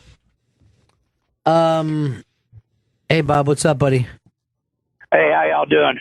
I'm just envious of all the fans that live close enough that they got to go to that show last night. It sounded like an awesome thing. It really was out of this world. A lot of people flew in. Out of this world. Have a great day. Bye. Bye, Trucker Bob. I have another name for a possible comic for Comedy 101. Okay. Tom Segura. Really? Oh, that'd be great. Because I was going to go the other route and go Burt Kreischer. Well, first of all, I'd have either one of them guys do anything.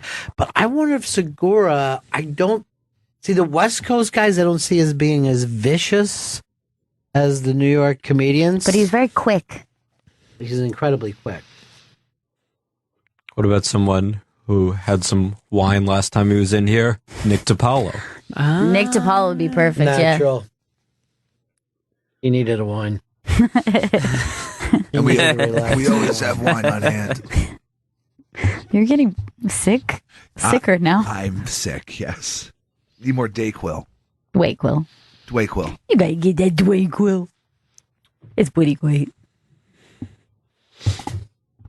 Someone who was texting me in a panic. He didn't have a vape, but he desperately wanted to smoke was the other Asian, Brian Kim. He's sending me frantic texts during the first segment. I'm saying, like, you got to stay in the room. He's like, oh, I just need to smoke. I need to smoke. I got to smoke. So if he was a little off his game. Rob. Go ahead, Rob. Hey, guys, great show last night. Really enjoyed it. Thanks. Fantastic. I'm just wondering, why don't you guys have your own channel? Sirius gives channels to everybody. Like who? There's a huge list. I mean, come on. Tell me one. What? The Foxhole? I mean, what's that? Well, I mean, it's no different. It's the exact same thing as Raw Dog, but they just put his name on it.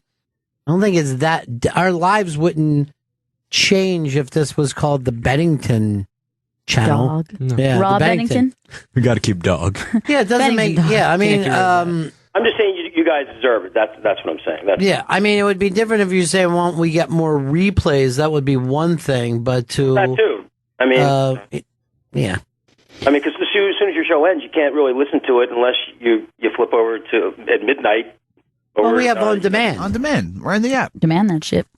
Yeah, but you don't know. I don't always have time to do from the car. I mean, you can't always. It's a lot more accessible for you guys to just be able to have your channel, and you can. Yeah, I mean, it would be a lot more acceptable if it ran constantly, but Well, either that, or kind of like what Opie does. I mean, he runs other stuff and whatever, but it'd be a little more accessible if like it restarted, maybe after you guys, maybe an hour or two after you guys finish or something like that. So I don't know. So when does it go up every day?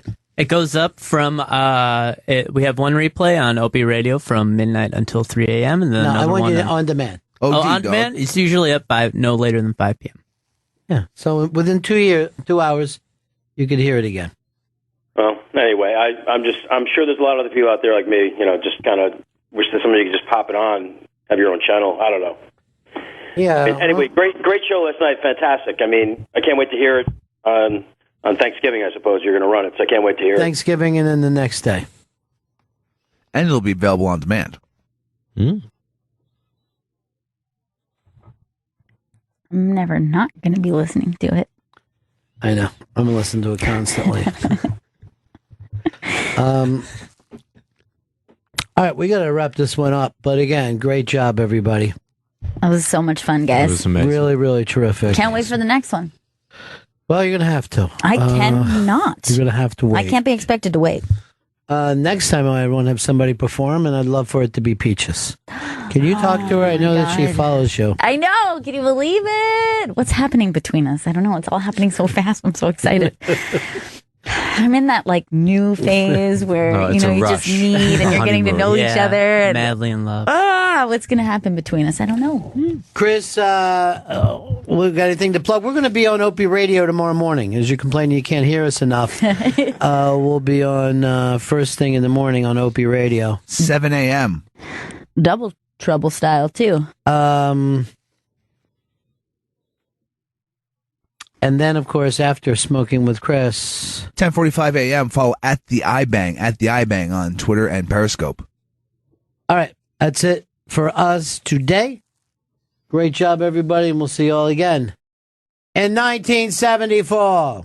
Ladies and gentlemen, the evening is over. We hope you all enjoyed yourselves, and we'll see you all again in 1974. Good evening!